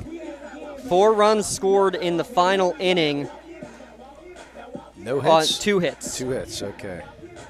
But for the 3rd time in the game, Laurel leaves the bases loaded. Final score, Neshannock 9, Laurel 7. Quick break. We'll come back and recap it all when we return. It's the Lawrence County SportsNet, powered by LCAP. For 20 years, Melee Chiropractic has treated athletes of all ages to help them get safely back to the top of their game. Melee Chiropractic has 3 full-time doctors in their office, and all 3 are former area athletes who have had to battle injuries throughout their careers. They want to help you get safely back on your feet. But more importantly, help stop the injuries before they happen. Prehab before you rehab. Attention all high school student athletes. During your sports season, a $30 visit to the Melee Chiropractic office includes an adjustment and/or all therapy is necessary. From the athletes of tomorrow to the weekend warriors and everything in between. Let Melee Chiropractic keep you in the game. When it comes to shopping for insurance, there are thousands of options out there. MVP Insurance proactively shops and compares your policies to find the best coverage and rate. Josh Madure and David Verratti want to provide you with the level of personalized service that you know that you are the MVP of their agency. They simplify insurance so you can live stress-free. Visit one of the locations in Xenia Leopold or in New Springfield, Ohio. Call MVP for the win, proud sponsor of the MVP of the game on the Lawrence County SportsNet. Just like going to the doctor, our homes need a checkup too. If your home is not properly weatherized, you could be at risk for symptoms that cause unhealthy ailments and higher utility bills. The Weatherization Assistance Program is the key to reducing utility costs and increasing comfort in your home. Services include an in-home energy audit to inspect your furnace and hot water tank, check for air sealing around windows and doors, and ensure adequate insulation and ventilation. Learn more at lcap.org or call the Department of Healthy Homes to get your checkup today. Tired of gasoline costs? Why drive? Let the Newcastle Transit Authority take you where you want to go. Serving the city of Newcastle and stops throughout Lawrence County, as well as weekday service to Pittsburgh. Public transportation just makes sense. Why drive when you can relax and ride? For more information or for route schedules, log on to newcastletransit.org. The Newcastle Transit Authority, going your way. And remember, senior citizens ride free.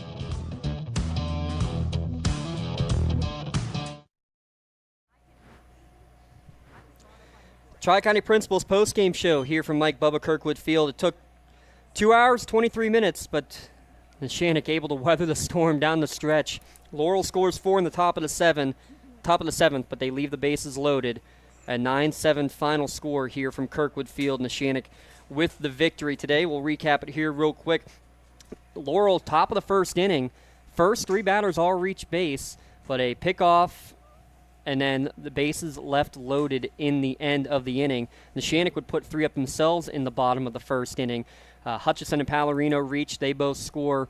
Hutchison on an RBI single from Hunter Wilson. Mezzanot a 2 RBI double made it 3-0 Neshannock. Laurel would put one on the board. 3 straight hits with 1 out. Mackerel and Santini single. Colton Carlson with an RBI single to score Laurel's first run. But again, the bases left loaded in the third. Neshannock explodes and breaks the game open in the bottom of the inning. First 6 batters all reach base. I'd say the first 7 all reach base in the inning for Neshannock. That chases starter R.J. Kissick from the game.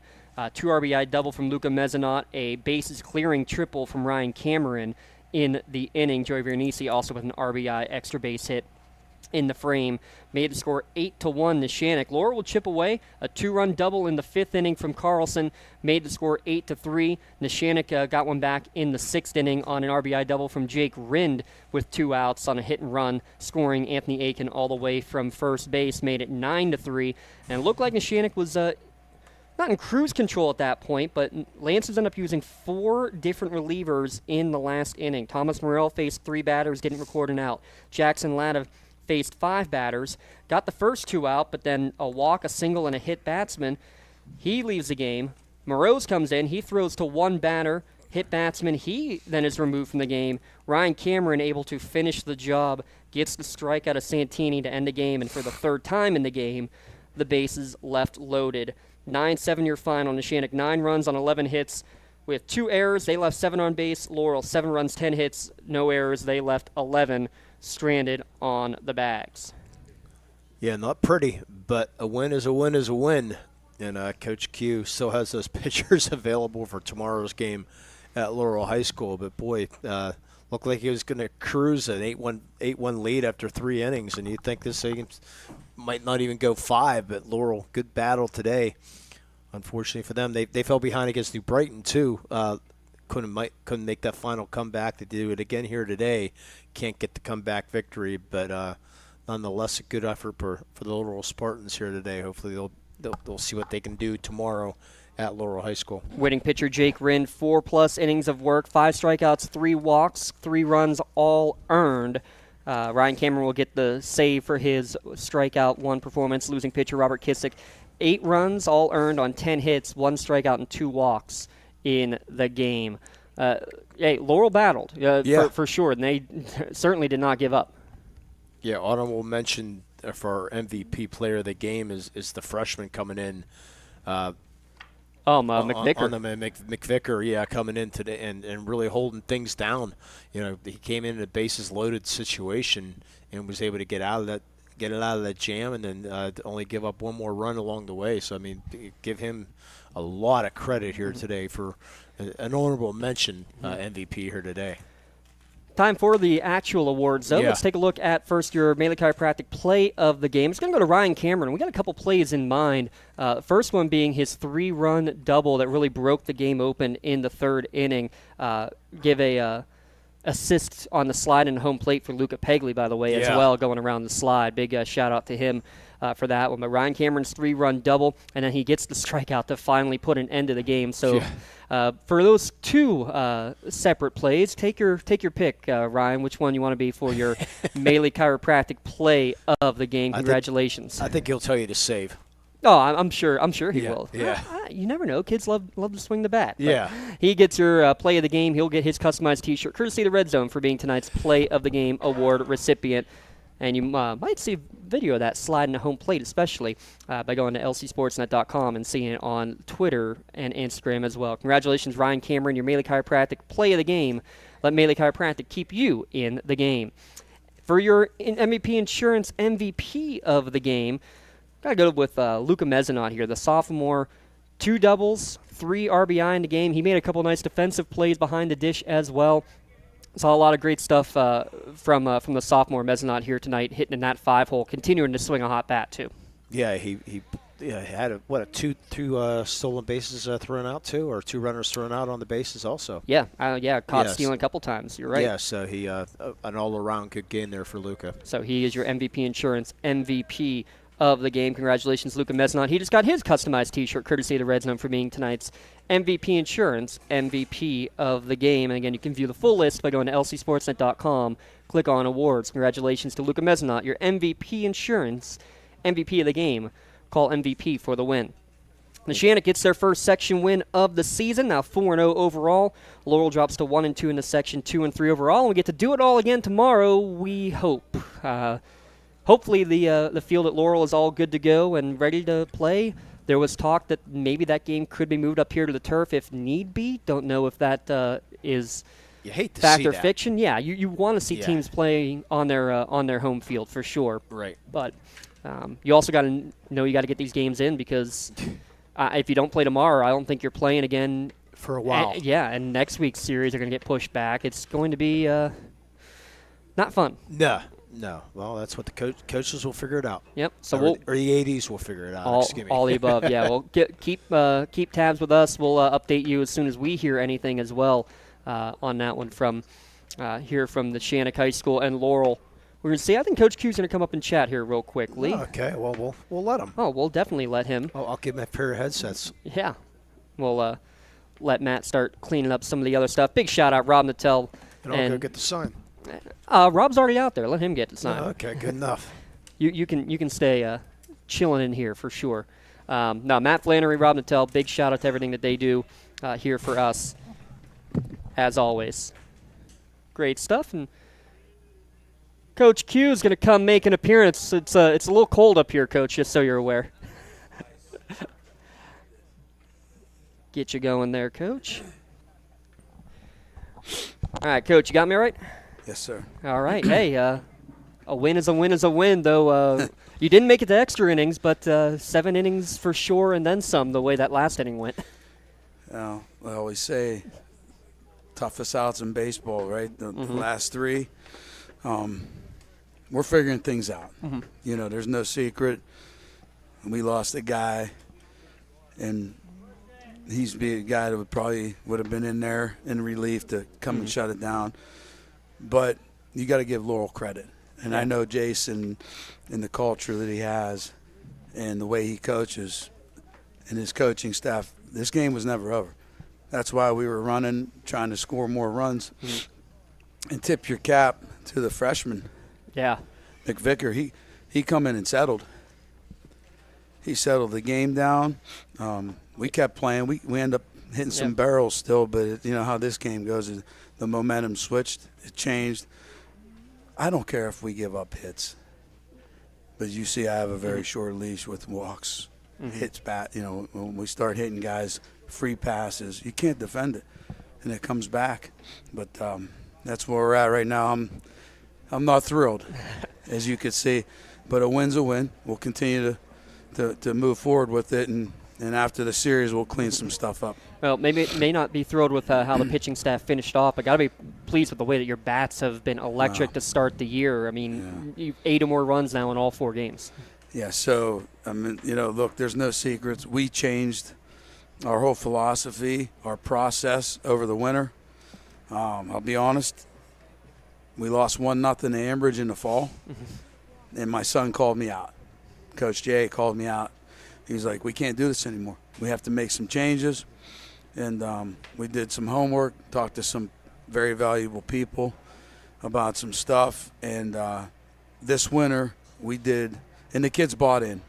We completely broke down our philosophy mentally, as far as also the drills and the tee work and everything we put in, and it's really paying off right now. They are staying short to the ball.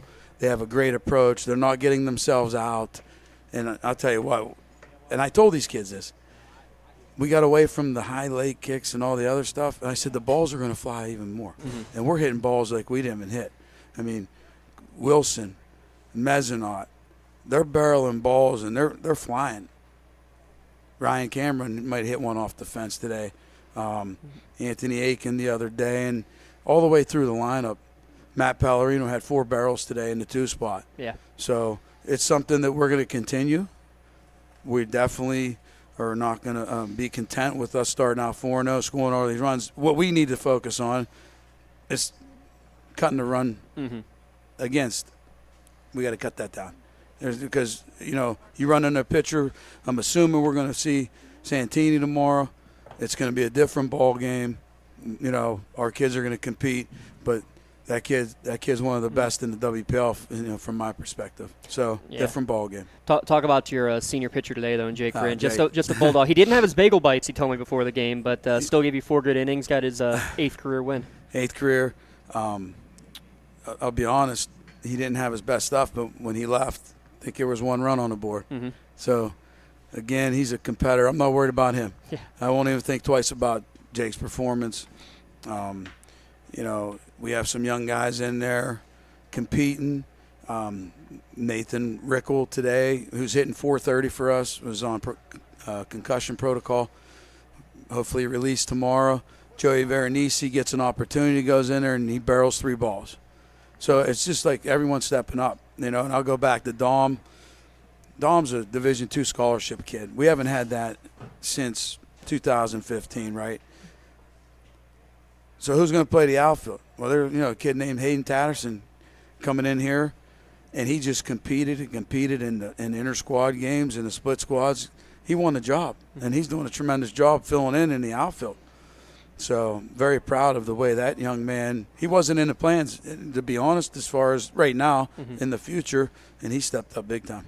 Yeah, next man up mentality. They've definitely bought into it. It's making your job tough there, Coach. Yeah, I'll be honest. I said I have 14 guys this year that are interchangeable as far as, we're blessed to have that. A lot of schools don't. You lose you're one of your main guys on the mound, and your 3-hitter, and he happens to be the center fielder. Yeah. Hutch moves over, is playing phenomenal there. Our guys are picking it up. We'll be all right on the mound. We're going to be okay. Yeah, got lots of games in front of you to get that all worked out. Real quick, final question is dissect the rest of this section and what we can expect. I know it's going to be a dogfight every game out there. And I'll tell you what, I think the blessing was us being able to compete in AAA, that section. You talk about the gauntlet with Riverside, Mohawk, Shenango, Elwood. So back to your question, the only thing I'm worried about in dissecting is tomorrow how we're going to try to beat Laurel, because it's going to be a heck of a baseball game. Now, we're going to try to go to Laurel for 4:15. Okay. If not, Coach Burks agreed to come here to play. The rest of the week is not looking great forecast-wise. Well, keep us posted. We'll keep everyone out there posted on that. Guys, thanks again for always. Absolutely. This is special for these kids. We keep saying it, and for the community, so we appreciate it every time. Well, glad to do it. Glad to let people be able to stay home and stay warm, and especially in this weather. Absolutely, Yeah, Coach. We'll see you. It. We'll see you down the road for sure. Okay, we'll see you tomorrow. Thank you. Thanks, guys. That's Coach John Quilero. Game number 100 in your career. How about that? As a head coach. That's why you keep me around. 67-33 officially, Coach. And that's not counting Coach Bub's 22 and Q. Yeah, we're not no 22 and Q garbage going on here. Thank you, Coach Q. Again, great stuff. 9-7, your final score. Neshannock victorious over Laurel. Again, you heard it tomorrow, 4:15, the scheduled start time. Though it may move here. Would that be 4:30? I assume. 4:15 either way. So 4:15 either here or scheduled currently to be at Laurel. Again, stay tuned. We'll keep you updated on that here tonight and into tomorrow. To stay tuned on Facebook, Twitter, and everything. Big shout-out again to our crew, Matt Flannery, Rob Nattel. Great stuff. Shout-out Garrett Dolan, great graphics for us as well. Huge props to him.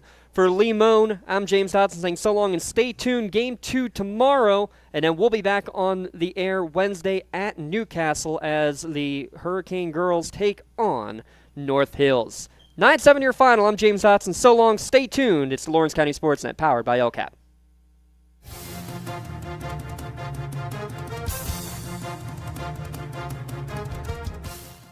Your voice for Lawrence County sports.